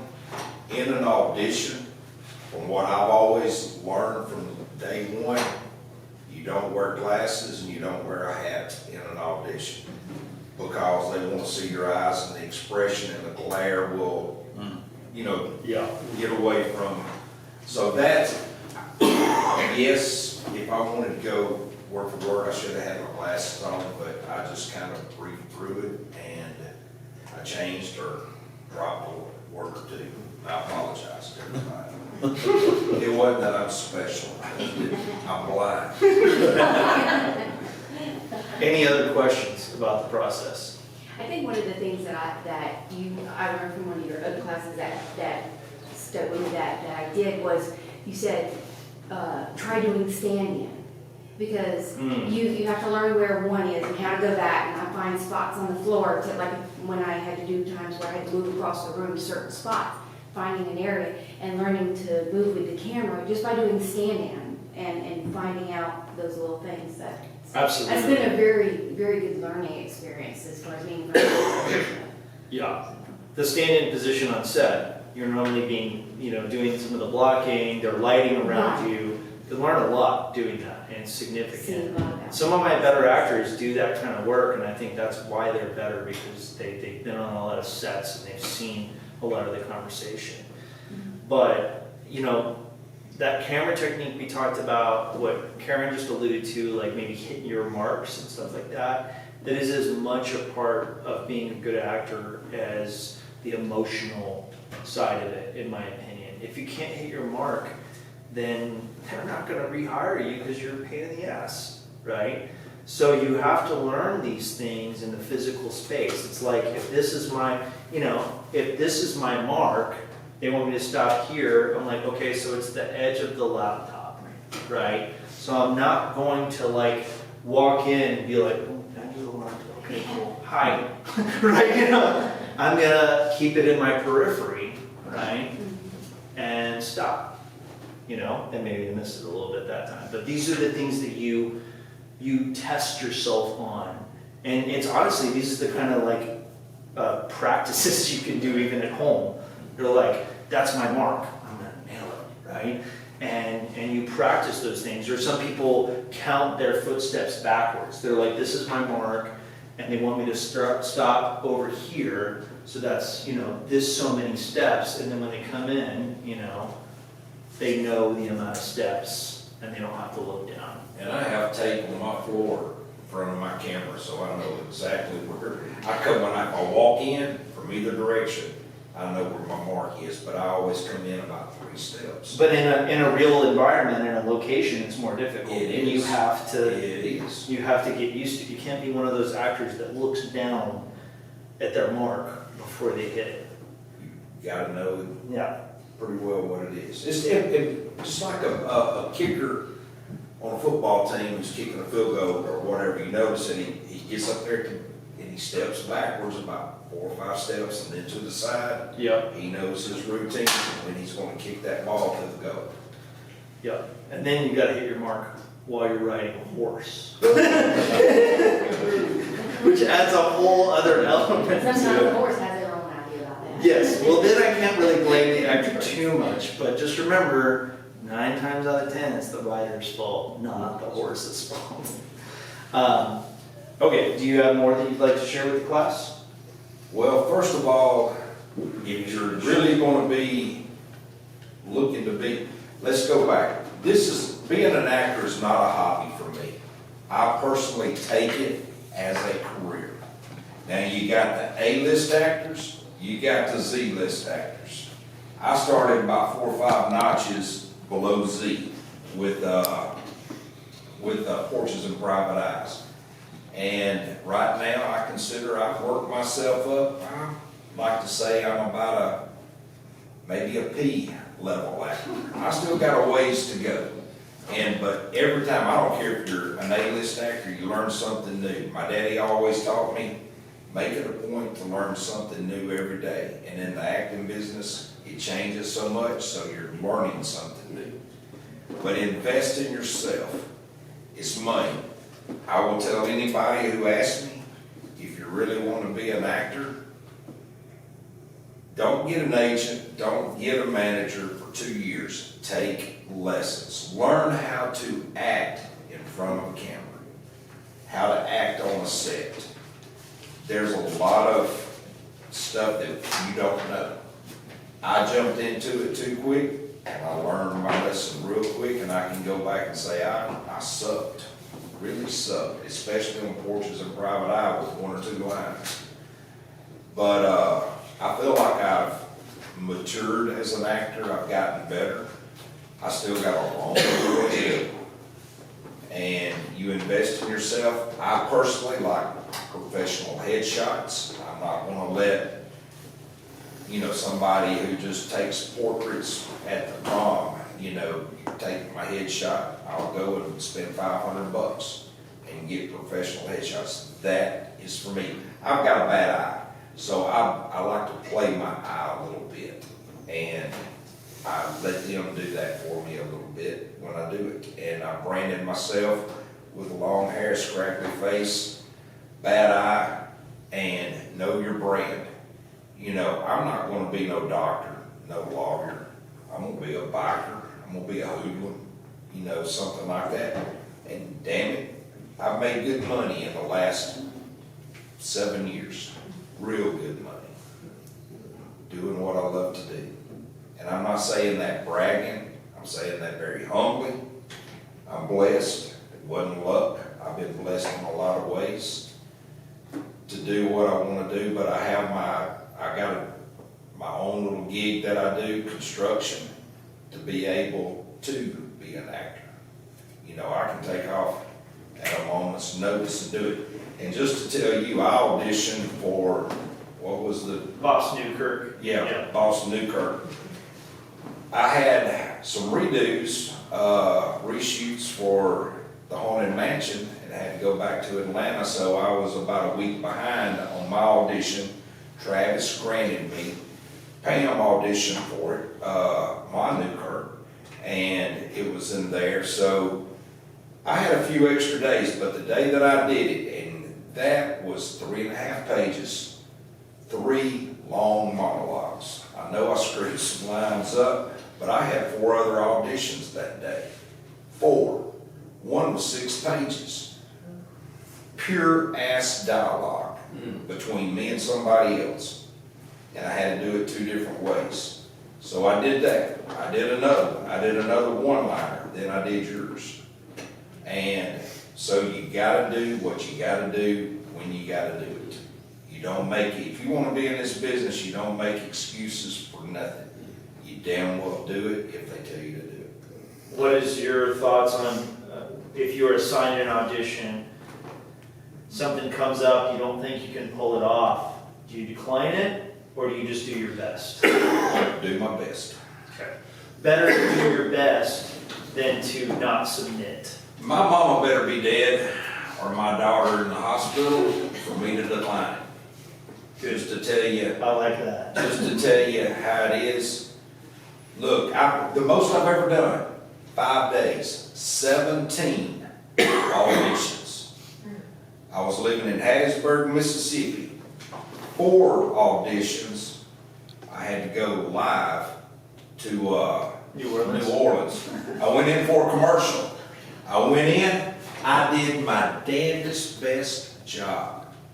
For that commercial, the director looked at me, he goes, "You did a damn good job." I go, he goes, wrong audition. Another commercial. I go, "Oh Lord." He was cool. He was cool. He let me do that audition. I said, "Let me look at it again." I had to kind of brief myself.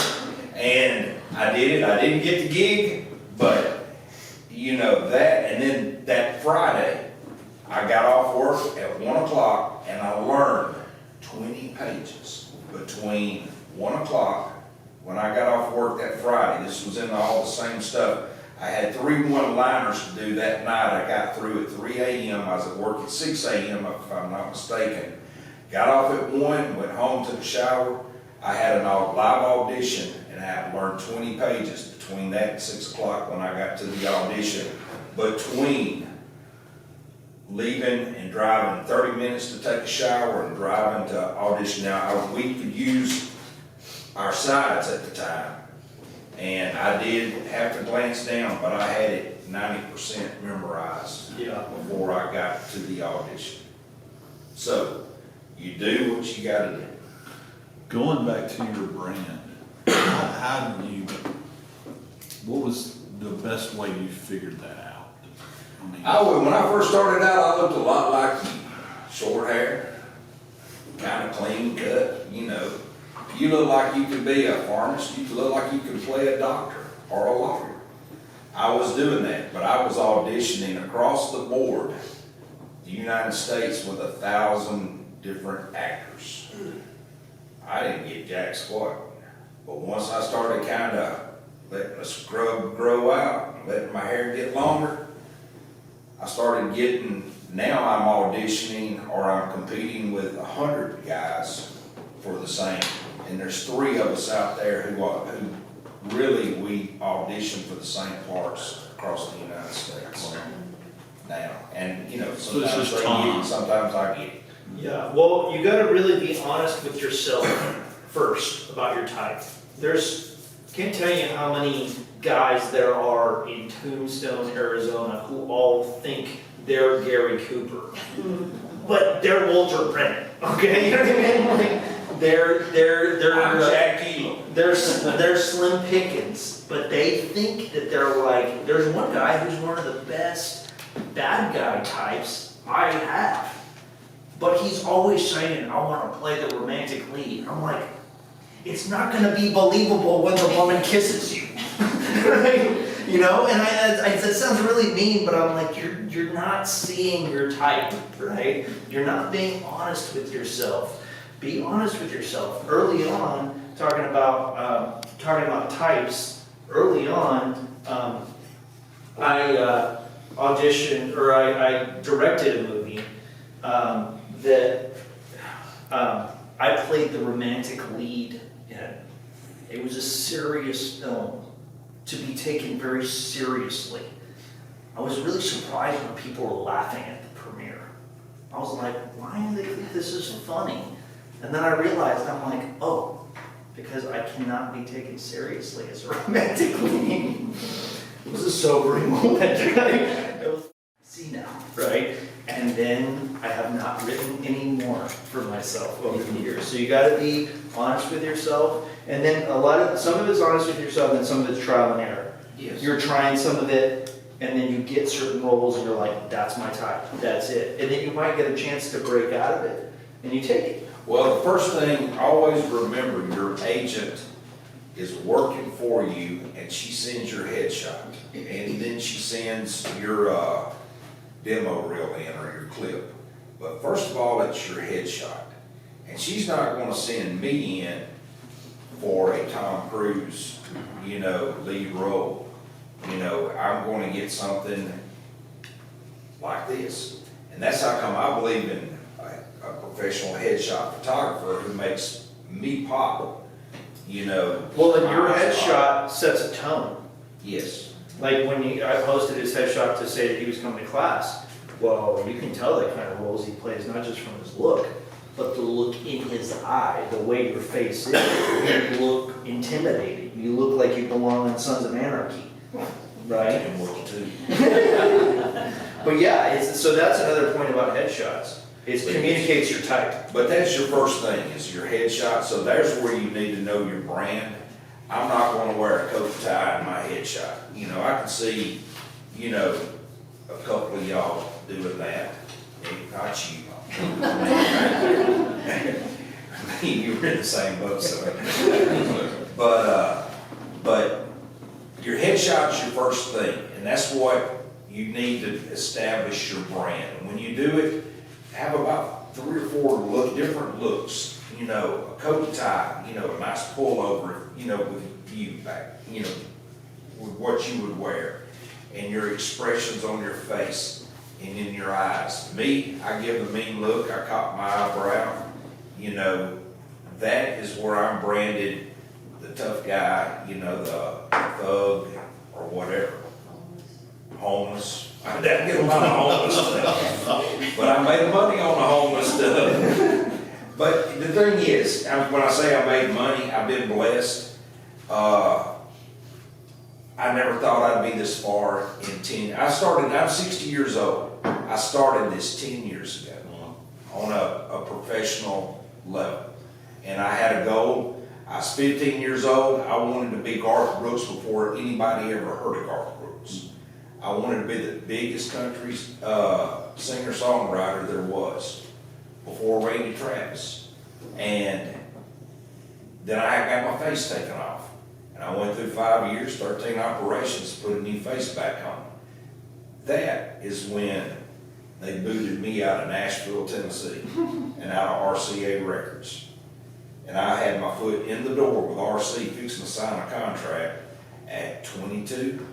No, excuse me, at 21. And then that didn't work out. So, then life took over. I got married, had a kid, and like I said, to hell with it. And 50 years old, I started acting. Quit work completely. I was in the corporate world and in sales, and I quit it. And my goal is I want to be way up there at the top making big movies. I've done this haunted mansion. I signed a big contract with Disney, and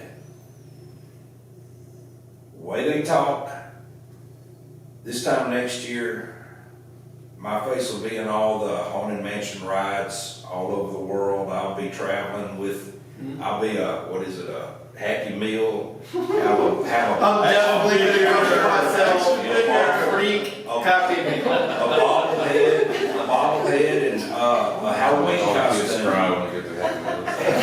This may not ever happen to me again, but I'm blessed to be that I've done it, but I've worked my ass off to do it. Right.